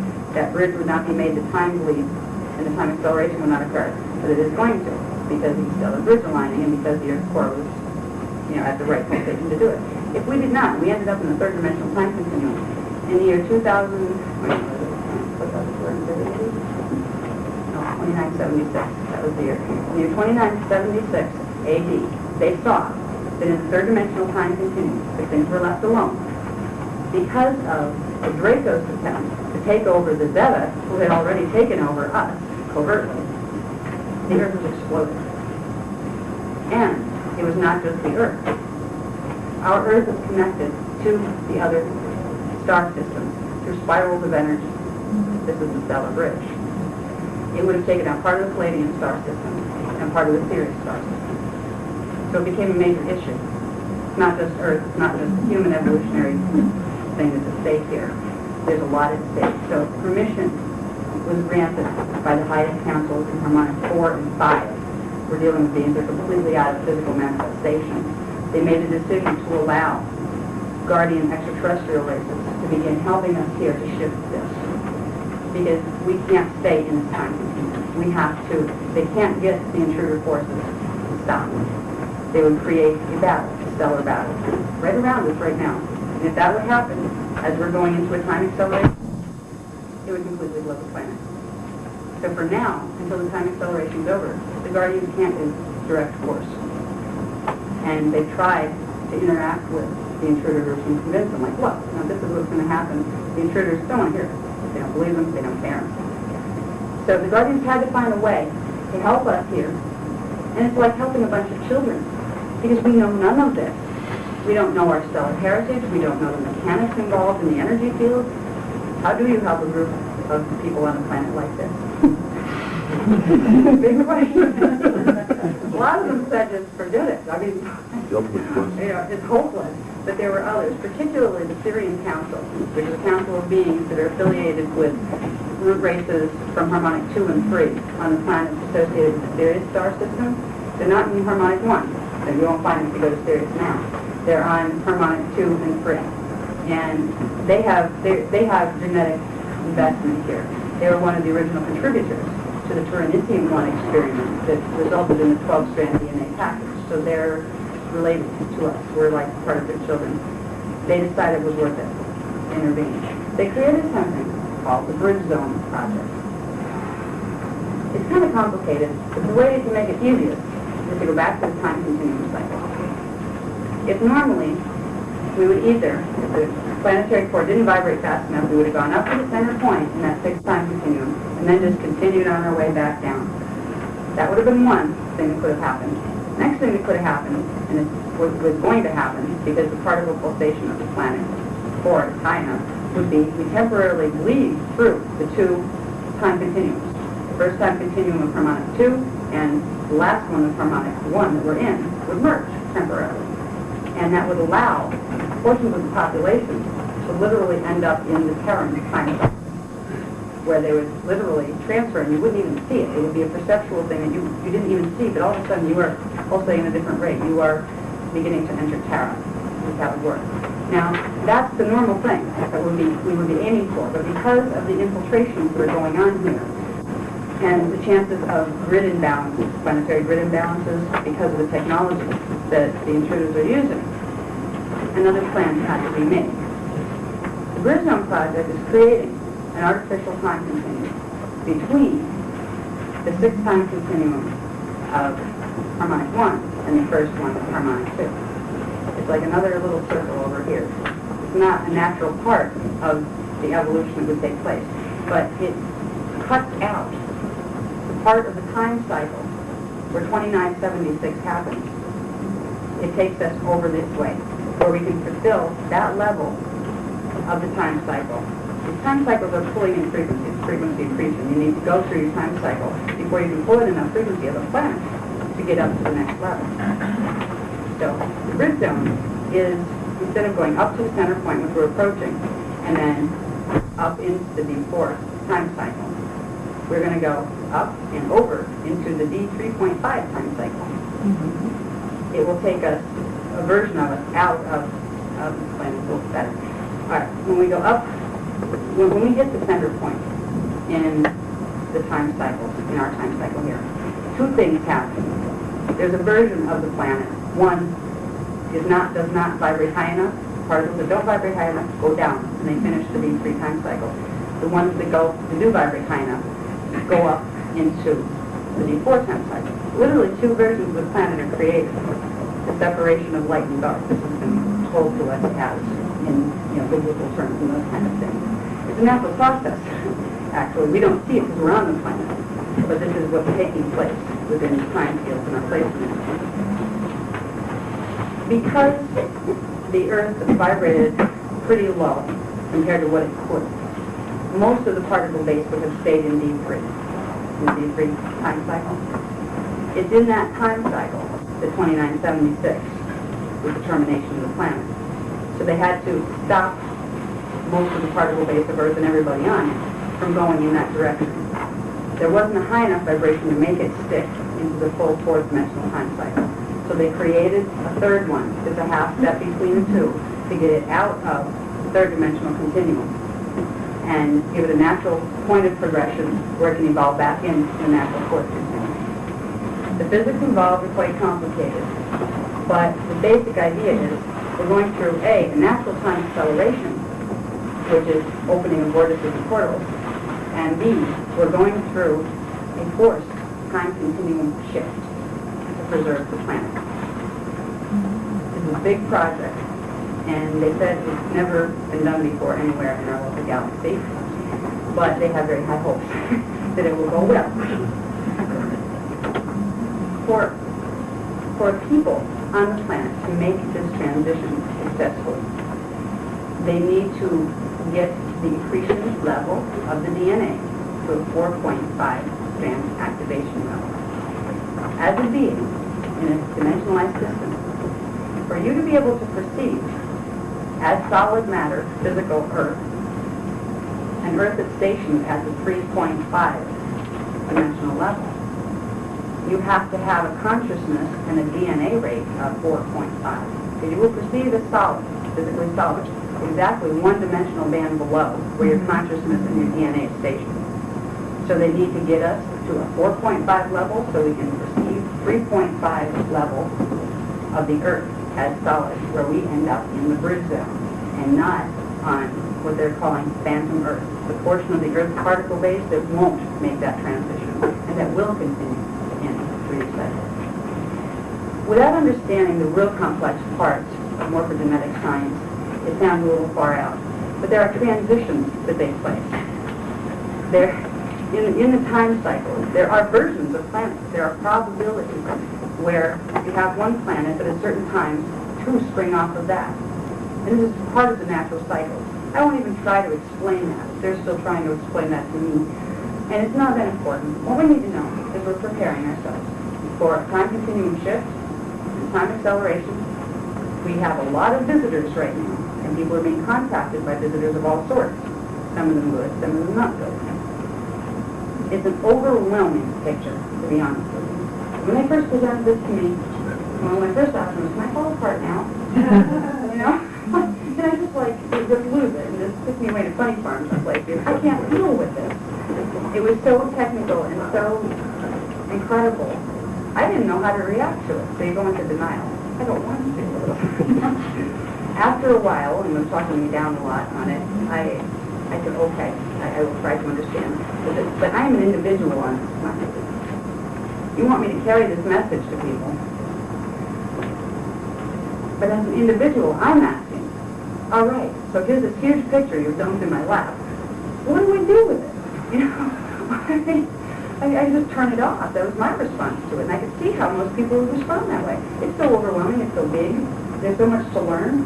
There's so much to make a transition from where I was before I heard this to where I might be by the time I comprehend some of this.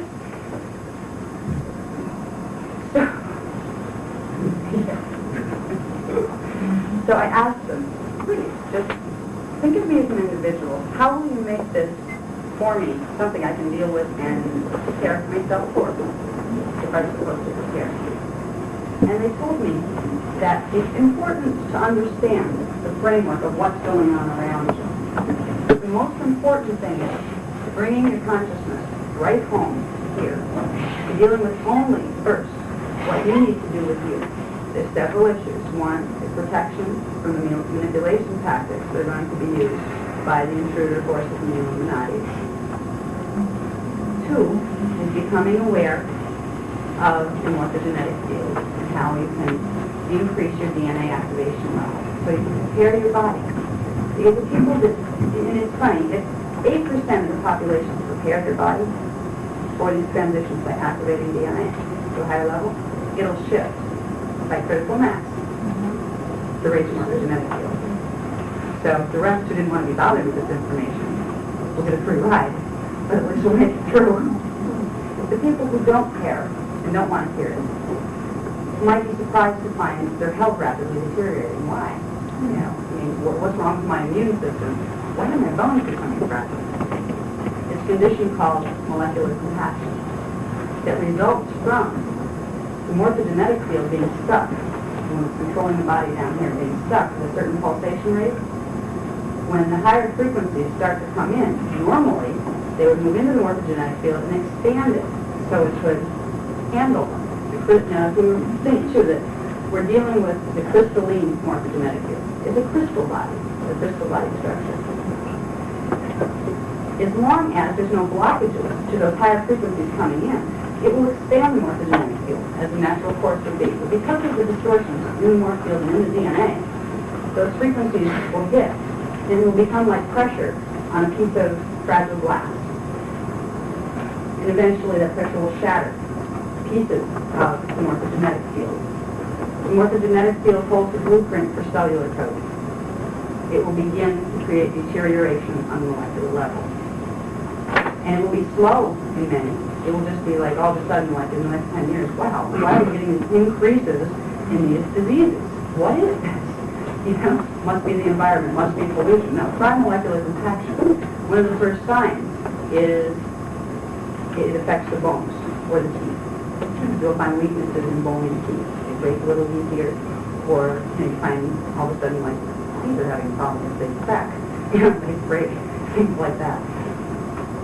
Next, it will affect things to the bone marrow and then into the immune system, which will lead you open to all sorts of things. So it's worth becoming informed. Even though it's a little hard, we all probably hated physics class unless you happen to become a physicist. It's not as heavy as a physics class. It's not like a calculus class either. It's a lot easier than that. It's just some basic processes that through the courses we will be offering, further, that we can prepare ourselves. So we can be the 8% that makes it okay for the rest.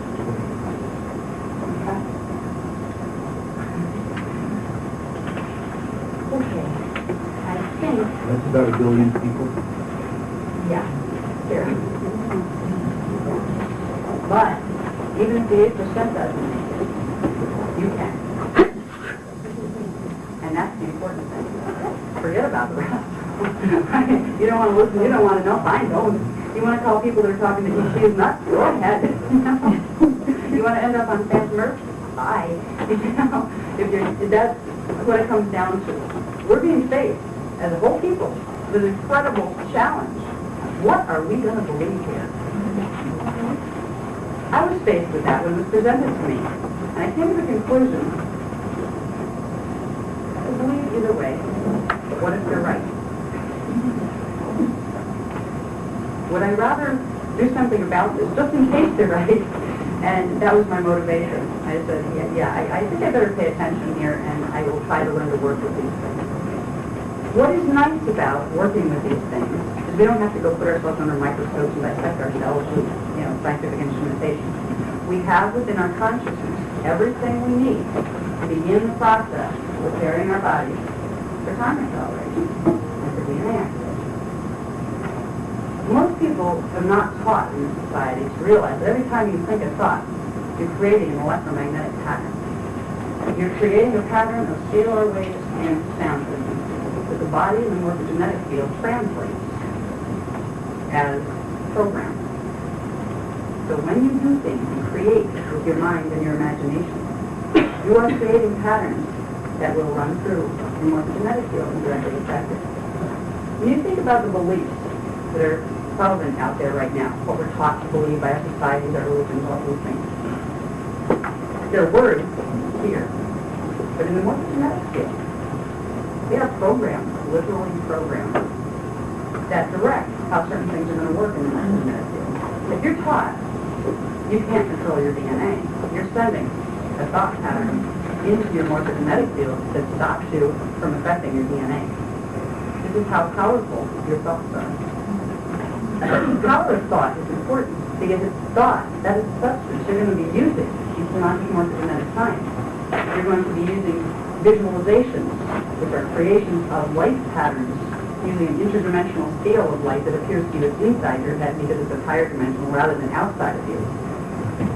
When you make symbols in your head that are made of light, you are pulling light and sound patterns from D4, 5, and 6 down D4 higher.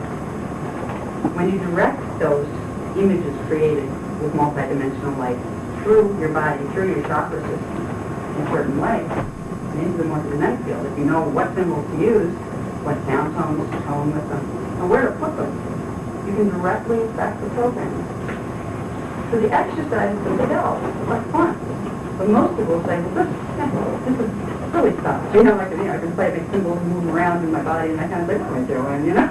It's like, if you understand what you're doing, you understand what you're doing. Most people don't. When you do this, you are creating change of your blueprint. That's why it's important. The techniques that will be offered are fun, they're meditation techniques, they're calming, but they're different than meditation. Meditations can take you on guided journeys and can take you into states of consciousness. These are field mechanics, bioenergetic field mechanics. They are teaching you how to take specific light, sound, color, form to directly affect the morphogenetic system. And that's what's beautiful about this program. The steps are easy. The process is So you can give us step one. yeah. Step one. All right. The first thing, and I talked about this a bit in the lecture too, is called grounding the D5 archetypal identity. We went through the Hula bodies in the diagrams there. The D5 is the center of the Alpha Hula body, which corresponds to dimensions 4, 5, and 6. The dimensions of frequency bands. There's specific bands of frequency, each having 12 sub-frequency bands. So what we want to do is to begin to imprint the lower frequency bands that our bodies are composed of, in our mental body and emotional body. We want to imprint that. So the imprint is held in the fifth dimensional frequency. But that is the one that controls what the morphogenetic field of the D1, 2, 3 body is going to orient. It can be used to purge out distortions in the lower DNA strands. Now, there's a process to purging mutations from DNA strands. It's a two-phase process. One is imprinting the proper codes, and then is activating them once they're imprinted. It takes a while for activations. You can't do activations without imprinting. First, you have to set the new imprint into the morphogenetic field for your three-level bodies. In the exercise called grounding the archetype, we are taking the imprint using the geomancy control code for D5, running it through the system to imprint the lower morphogenetic identity. We are taking the Alpha Hula body program and superimposing it over the Nada Hula body program. And it will serve to realign many of the distortions in the Nada Hula body. That's the first part in soul integration. So as you're playing with DNA and trying to protect yourself from this mess that's coming, you're also reclaim your spiritual identity. You will become your soul one day, fully embodied. You will become your oversoul then and beyond. So right now, by working with the archetype, now I'll give you a meditation at the end of it. You will begin the process of reclaiming who you really are on a multidimensional scale. And it will take you into levels of knowing. See, all of you know this. This is the funny part. The part of each of you that is focused, part of your consciousness that is focused in the fifth dimension, the part of you that is the archetype, knows all of this already. It's ahead of us in time. It's ahead of you in time. By bringing that level in to this level, you will know what to do and how to do it. You will have your interior radar of what you need to do with yourself as an individual through these changes. And the changes may get hairy. It depends on how the Earth grid is balanced. We may see Earth changes. It will be unlikely that we'll see a pole tilt, like a lot of people like to say. It could be that bad, but it's not likely that we'll get that. But we could see tectonic cracking, and that would be bad. So it's very volatile over the next 18-year period, what in the world we might really see. It's worth paying attention to little things. They're so easy to learn, like grounding your archetype. You'll protect yourself from fourth-dimensional invasion tactics like frequency defense mind control devices which intruders are trying everything that they can do. But you will also learn to handle your own feelings. You'll learn the knowledge that your soul already has. You are a soul. So people here usually just forgot. They forgot their other pieces. So I'm going to do some meditation now. And I would like to be able to turn the lights out for this if we can. If that's really messed up. Okay. Okay. Sorry. I didn't have a mic for me. Keylontic meditation. You will be using 2 geomancy control codes, as we've mentioned before. The geomancies are the composite scalar wave 6-sound patterns of the dimensional scale. We will be using the 5th dimensional geomancy, which is the geometric shape of the pentagram. And that's the shape, and a lot of people are afraid of the pentagram because it's been associated with pagan rituals and things that have been done in ways that weren't of higher order. The pentagram is the control code for E5. That's why the pagans used this. But they didn't use it in higher, sometimes they did. The negative ones didn't use it in alignment with higher order and with the higher levels of what we call the law of one, which is the full understanding of the whole God matrix that we're all part of. When we use the pentagram, we never use it by itself. The pentagram is to be placed within the control code for the 12th dimensional frequency band, which aligns you with the full pattern of what God intended you to be here. And we don't use the pentagram by itself ever. So distortions can't take place in what you're trying to program when you use it. It is a programming tool. When you align it with the 12th dimensional frequencies, you have protected it from being altered from what its true intention and its original purpose in the creation of our race was. So the 12th dimensional control code is pictured as the Star of David. And we will be using these 2 geomancies in this meditation. We will be using the pentagram, the 5-pointed star, pentagram. Oh, yeah. Yeah. Is that stuff that you had you read? It's just a 5-pointed star, the regular 5-pointed star, and we're using the star tetrahedron would be the Star of David configuration of black.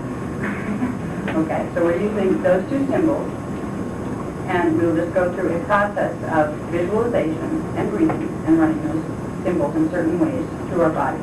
I'm not going to identify what chakras we're affecting, but if you look on your charts and remember a bit about where we put what, you'll start to see what parts of our chakra system or part of the morphogenetic field we're starting to affect. But I just want to give you the meditation so you can begin to build up a 5th dimensional band of frequency around your body in your auric field, because it will seal out manipulation attempts by the Illuminati and intruders who use the D4 frequency band to broadcast control impulses. This will help you ground your archetype and begin your spiritual development, but it will also serve to protect you from these manipulation tactics. So that's why a lot of people say, oh, well, as long as you're aligned with spirit and you're being spiritual, you don't have to worry about the little grays or any of that. That is true if you know what you're doing, you know? If you are truly integrating your soul. Yes, those frequencies will stop them from affecting you through the fourth dimension. Okay, so anyway, we're going to do the meditation now. And just begin with having you breathe easy for a moment or two. Right now, I would imagine the breath of everybody is probably right about here and possibly stuck in your throat somewhere because the information that I've thrown out here is a little intense. I would like you to first concentrate on finding where your breath is located because there's probably a ball of tension associated with it right now. Like you move that tension downward. Feel it moving downward into first the solar plexus area, right around where your belly is. And right there, you're going to inhale the breath, and on the exhale, you're going to push that ball of tension all the way down, through your legs, down into the earth core.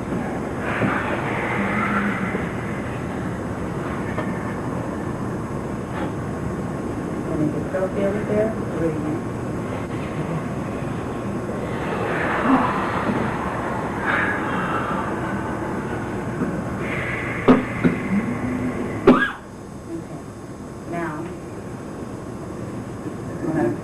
Some of the build-up energy created in the response to the information. We'll be able to focus a little more on slowing the breathing rate so we can be more effective in the meditation. Breathe slow now and easy. Or whatever rhythm is comfortable to you. We'll try to keep it slow compared to your natural rhythm. Slow it just a little. After a few breaths, one or two is plenty. Visualize a point of white light in the center of your brain.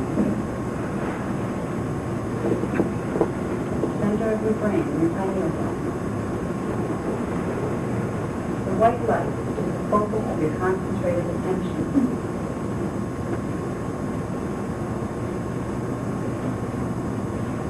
Now with the breath, inhale. And on the exhale, move the point of white light downward to the center of your body, down into the navel.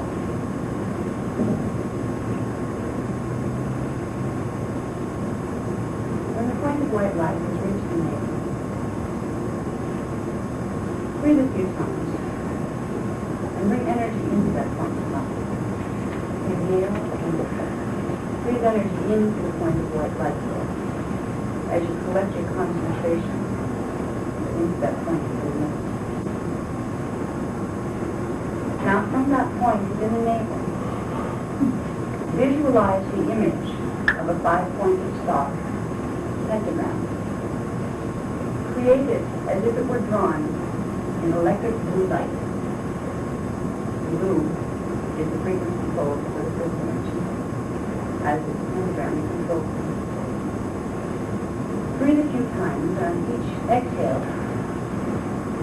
Exhale energy into the image of the pentagram until it becomes clearer, until you can see the blue pentagram stationed at your navel. And then begin slowly to visualize the pentagram spinning toward the left. Slowly spin. Let it spin be comfortable to you, whatever way it seems natural. Breathe gently while we do this. Once you have the feeling for the movement of the skin, you will now create the image of the Star of David.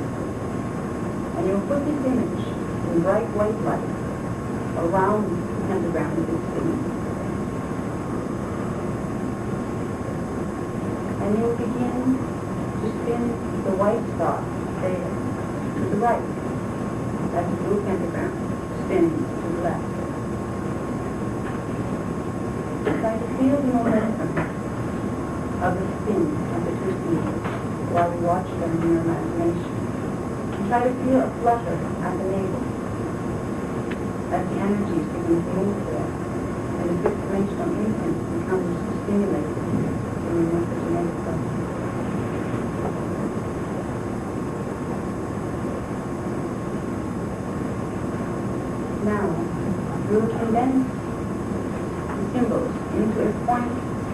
of light again in the center of the navel. This time a point of light colored blue.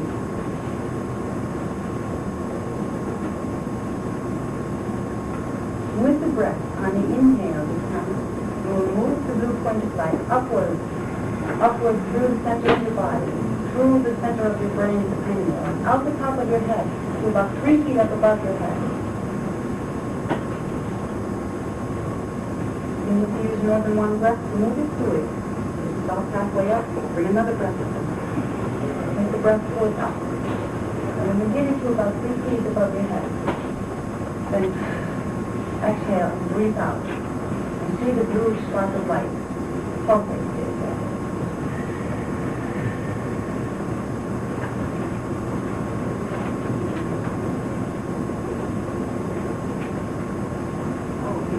In 14 shots. Now, you'll concentrate on the blue spark of light. And with the breath, you will bring it downward, down through the body. Exhale it through the body, down between the legs, down into the earth, way down into the earth's core. See the blue spark of energy way down into the earth's core. I want you to stare, if you can imagine it, into the earth's core. The call to mind the symbol of the blue pentagram and the white star of David. Feel them now spinning. Pentagram to the left, star of David to the right. Feel them spinning in the center of the earth, drawing energy from the earth's core into you, into the symbols themselves. You are grounding your archetype in the earth pattern into your body. Breathe gently further on the quiet as you feel the skin. And then last 3 breaths. Inhale and full energy. And then exhale the energy into the symbol pose. And feel them grow brighter. And then 3 breaths like this. Inhale. Exhale. Brighter symbol breath. Inhale. Exhale. And a bright symbol. Star of David is again respected as bright symbols now. The core of the earth, like a foundation that connects your deep within the earth. And now, you will again imagine the symbol condensing into a point of blue light in the center of the earth. And with the breath, you will gently inhale and bring this point of blue light upward, through into the body, and into the breast area, where the 4th chakra is located.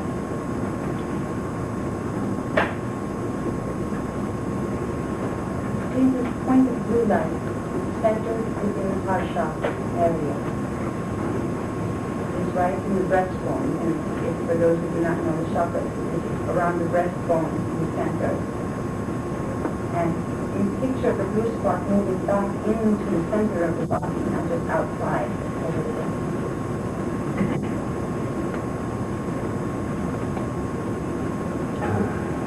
Now, with the blue spot there, you will again call to mind your symbols. The white star of David to the blue pentagram inside. Inhale, and now exhale very sharply. Push the symbols from the heart chakra outward around you. Feel them coming out into your auric field around you. All of a sudden, the symbols are big and you are standing inside of them. Do it 3 times. In. Push them out of the field. Around you. And 1 more. Out into the field.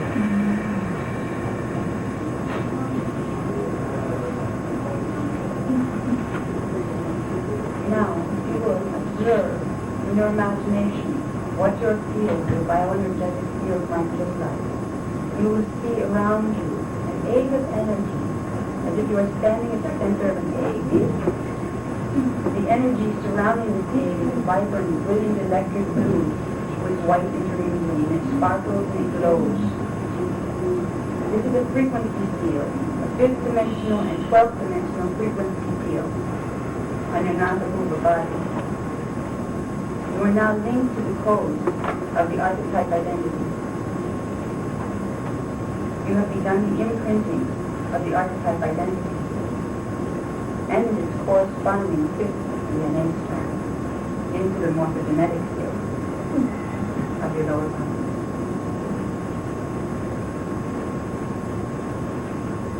Feel for a moment. Try to experience the feeling of the energy field you have just created. Try to feel the vibration. It is a high vibration. Some may hear it as a high-pitched frequency that oscillates around you, 2 feet out from your body. Become familiar with the sensation, because you will be able to monitor whether you need to do this again at a different time. You will be able to begin to feel, do I feel that frequency there now, or is it dissipating? When you feel dissipating, you use the exercise again to recharge it.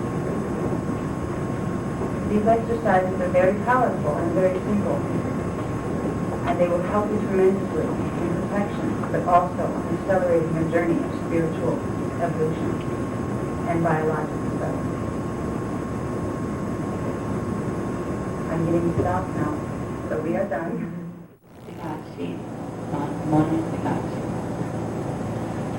After a few times of doing an exercise like this, you'll not need to imagine the whole lineup. You won't have to imagine the line going from the crown chakra all the way up. You will simply generate the feeling and the sensation of that energy egg with the 8-dimensional frequencies in your auric field around your body. And when you can feel that egg, you'll know you're sitting in that space in coordinates in space-time. You'll simply be able to create your channel in space by working to build the energy egg around your body, the golden one, the one that carries the 8-dimensional frequencies.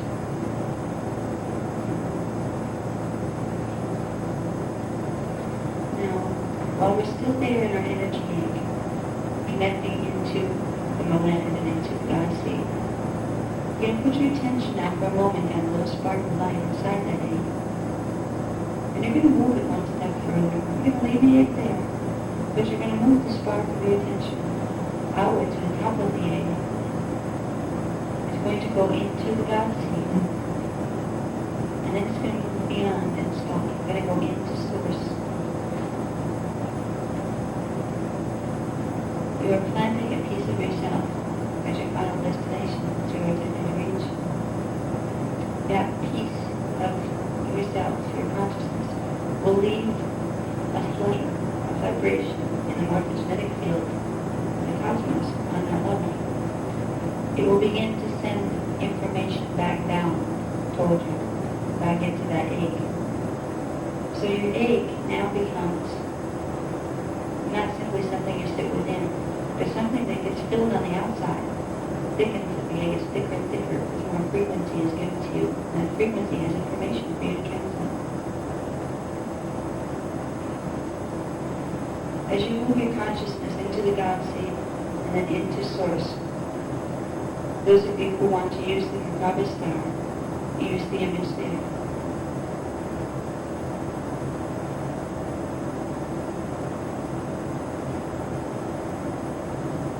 Stay with the space for a moment. And then begin to move backward. Move your spark of light back into the energy egg to its top. Feel that space again. Then you will build again your tunnel of light, your tube of light, that leads from the crystal core of Midtown all the way down to you. This time, we'll bring it down to the 7th chakra, and we'll bring your spark of light all the way down from Orion, through the higher chakras, through the 7th, down into the body, down into the 3rd chakra, the solar plexus region. You are making a link between the God seed and the 3-dimensional aspect of your unknown.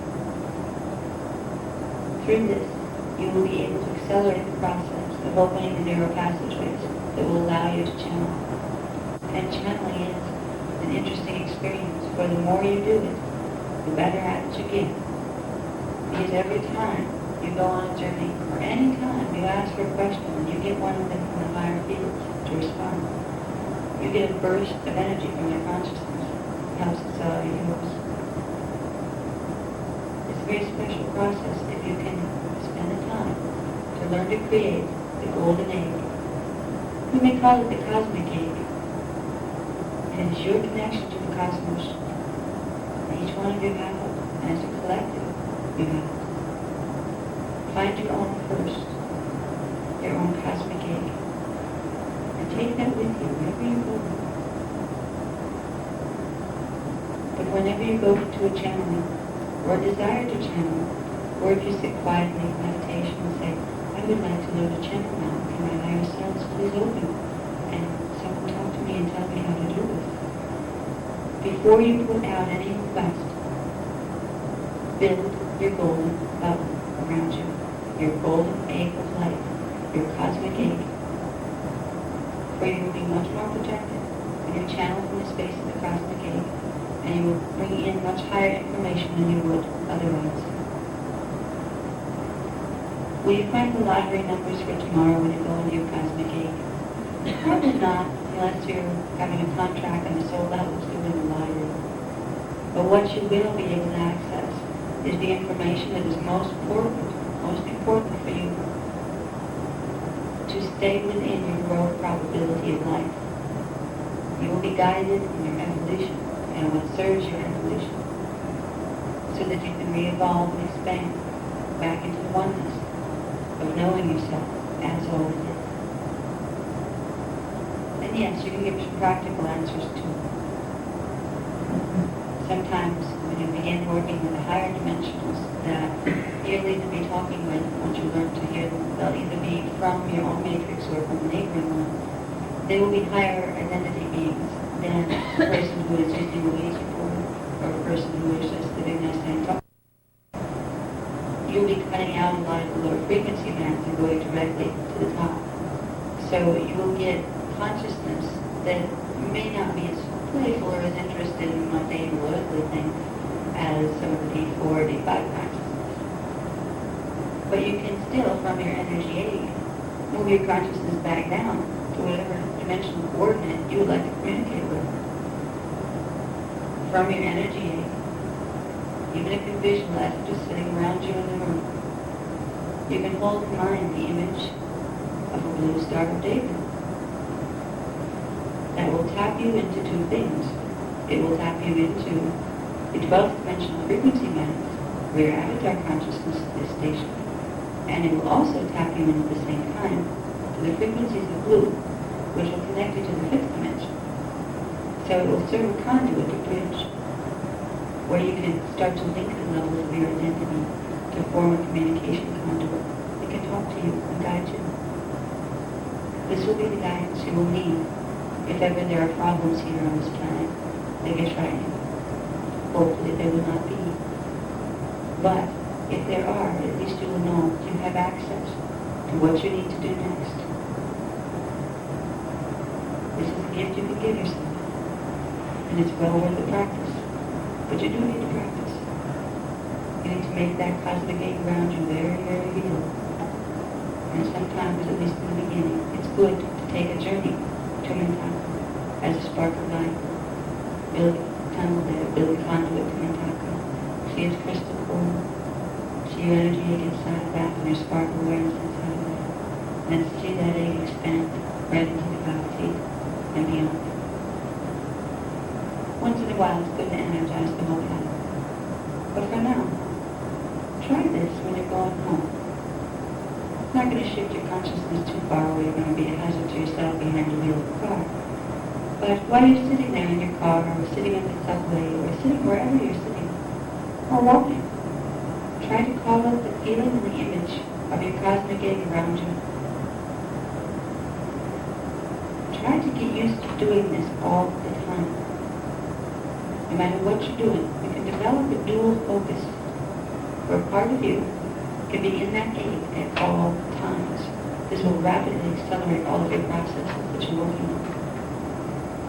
It says here in the book. It's neat because I'm seeing from the four perspectives. There's a bunch of, some of them are very bright cosmic eggs, some of them are half-formed, some of them are slightly lopsided. Everybody's trying to build their cosmic eggs, and it's really wonderful. And you can see the ones, you know, that have more energy to them and things. So these are real structures and energy that you're building here. Take the cosmic egg with you and remember what it means. It's your ticket to Nantaka and beyond. This will be the space that in your own work with Rishi that you will want to go into.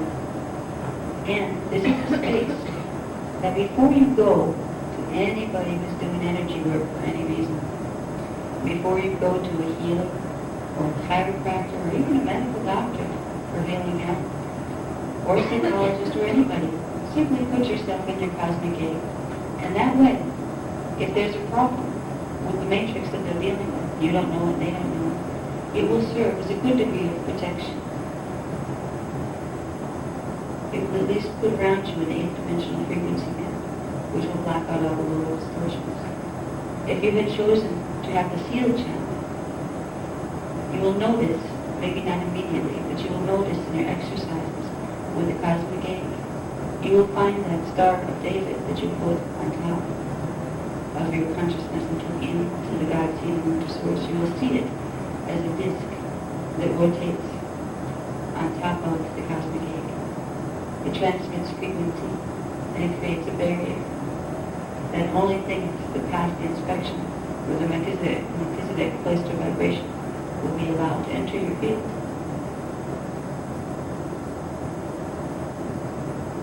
Work with the exercises, and you'll be surprised to find how real they become and the spaces you can find inside of your consciousness. Cosmic egg is especially powerful, and it's a very simple one, because all you need to do is remember the egg itself and put yourself inside it as often as possible. The more often you put yourself in there, the more often you're building those frequencies in to the morphogenetic field, brain, alive, magic field. When we come back to the room this time, which we pretty much stand now, stationed in our cosmic eggs, let's try to stay in the egg space. When you open your eyes, try to feel it as an oscillation of energy. You might even see some little tinkling white sparks running before your eyes, right out in your field a little bit. And if you work with this exercise, you may feel a lot, you may see lots of those as time goes on, because you can start to see the frequencies that you're bringing in.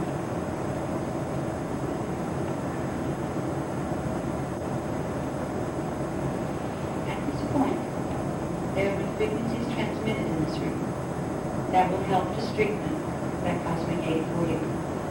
So you will be safer now, whether or not you choose ordination or initiation. They will add to protection. They will add to your ability to integrate faster. But even if you choose not to do those things, at least I know that you have left here with something more than you had when you came. You have a frequency now and an energy structure that will serve to begin to filter things out that will be harmful to you, and a space that you can begin to really work with to take your consciousness into many other places.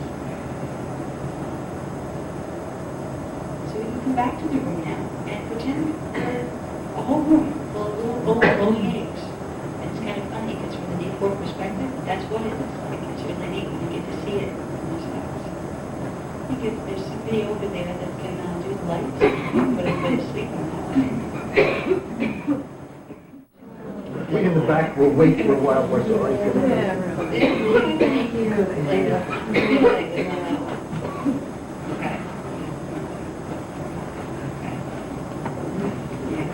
Does anybody feel kind of strange right now? Yeah. Or is it just me?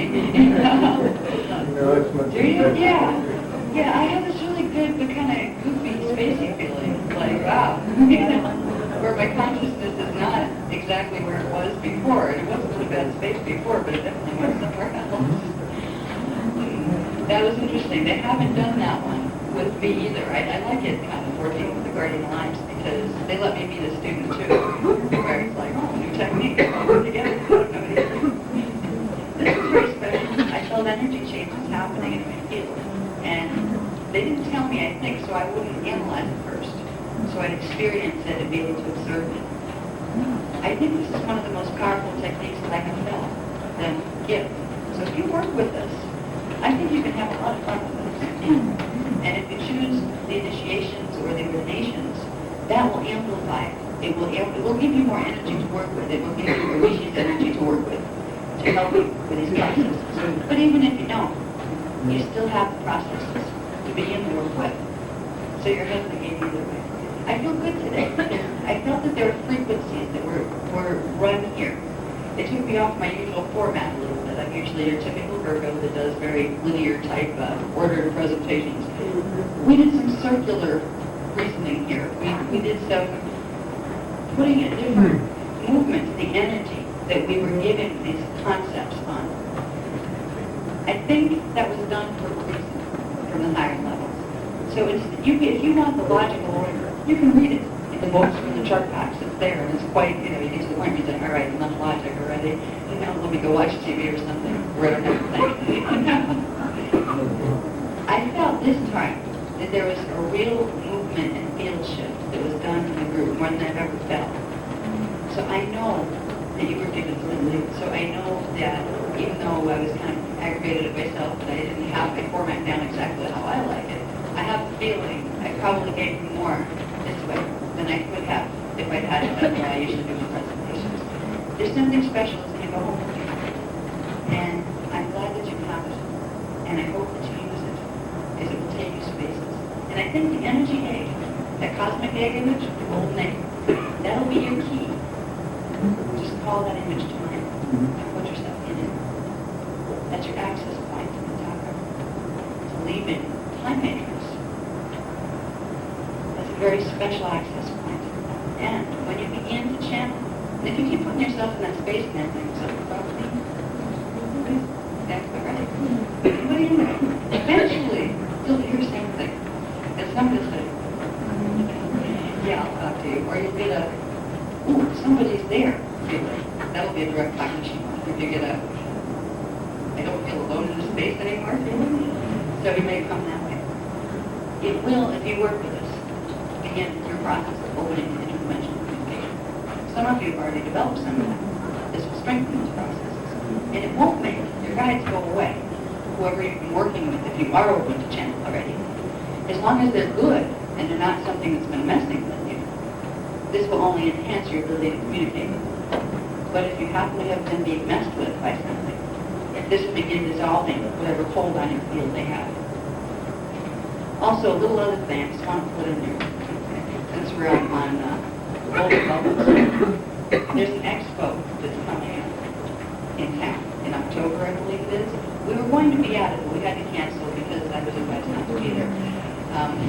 Instead of scheduling difficulties, but it was scheduling because, I said, we don't want you to go this time. So I said, okay. I didn't ask why, because I was going to go, but it was also very hard on the schedule. But I knew that if we're supposed to be there, I'd be there. And I said, do we need to be? He said, no, there's nothing you need to do there this time.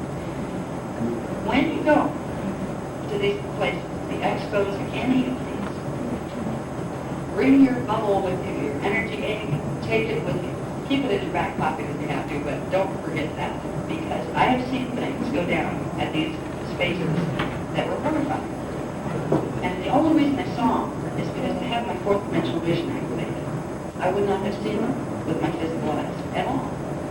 I have seen people go into a lecture room with a perfectly stimulating individual.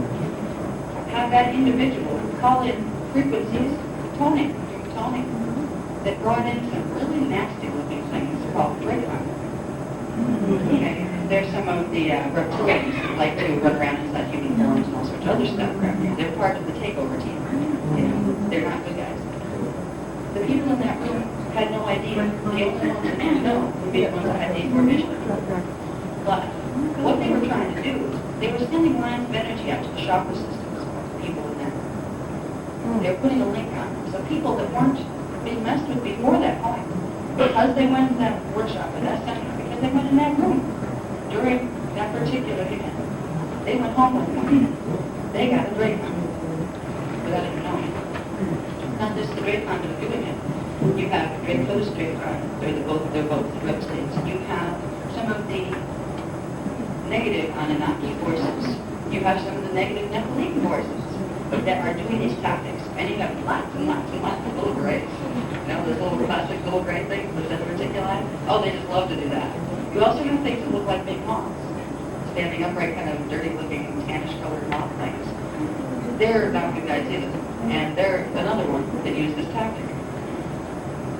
I went to the expo last time, and I was horrified. I love expos. It's so wonderful to be with all the people and neat stuff going on. I felt like I had walked into a brick wall by the time I had gotten out of there. I was under so much psychic attack. I never thought I did like it. I was naive. I'm not very psychic attack. I just protected something.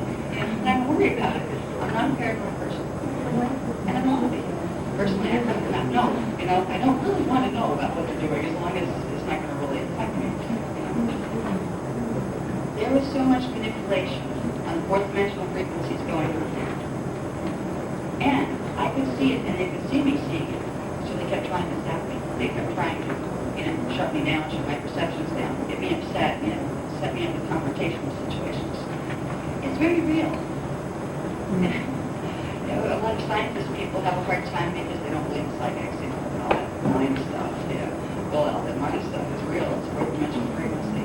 And if you could see what New York City looks like, fourth dimensional frequency, up in the sky, it looks like a parking lot. A very open parking lot. You've got a lot of company in this city.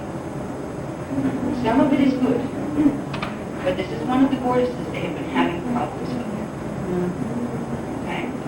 The people in this city need to use techniques like activating the God seed and putting themselves in that bubble more than most places. You have everything you need. As long as you know, remember how to use it. You have everything to be safe, to blow off this ET drama stuff, like who needs this? We have an opportunity to rapidly spiritually evolve here. Who cares about the ETs? Get them out of my way. Like that's the least of our problems. We don't need this aggravation. This is an opportunity to begin merging our consciousness with the higher levels. We don't need to be distracted by little gray things and big Dracon things. It's just an annoyance, really. But it's a scary one because it can do you harm if you don't know it's there, no one knows to put your fields up. So walk in your field. Remember you have one. Take it with you wherever you go, consciously. And it'll be a lot better off. And you won't be surprised where it leads you. You may have some amazing experiences open up for you when you work with these techniques. It may come fast or it may come slow. But some people have it fast. Or it's just they start getting cognition and learning new things. It may redirect your whole life. You may find things that this wasn't really me. That I feel like it's time to change things. You may find that the path you were on wasn't your real path. But as you work with the energies and bringing in the higher identity, that will right itself. You'll get directed. And doors will open that you didn't even know existed. Oh, I could do that. Yeah, why don't I try that? Maybe it's a new job, something like that. So it will create change, but it'll be good change. If you trust it and you aim high. The golden meaning of the word aim high. It means aim over the avatar level, into the reaching level, and into the God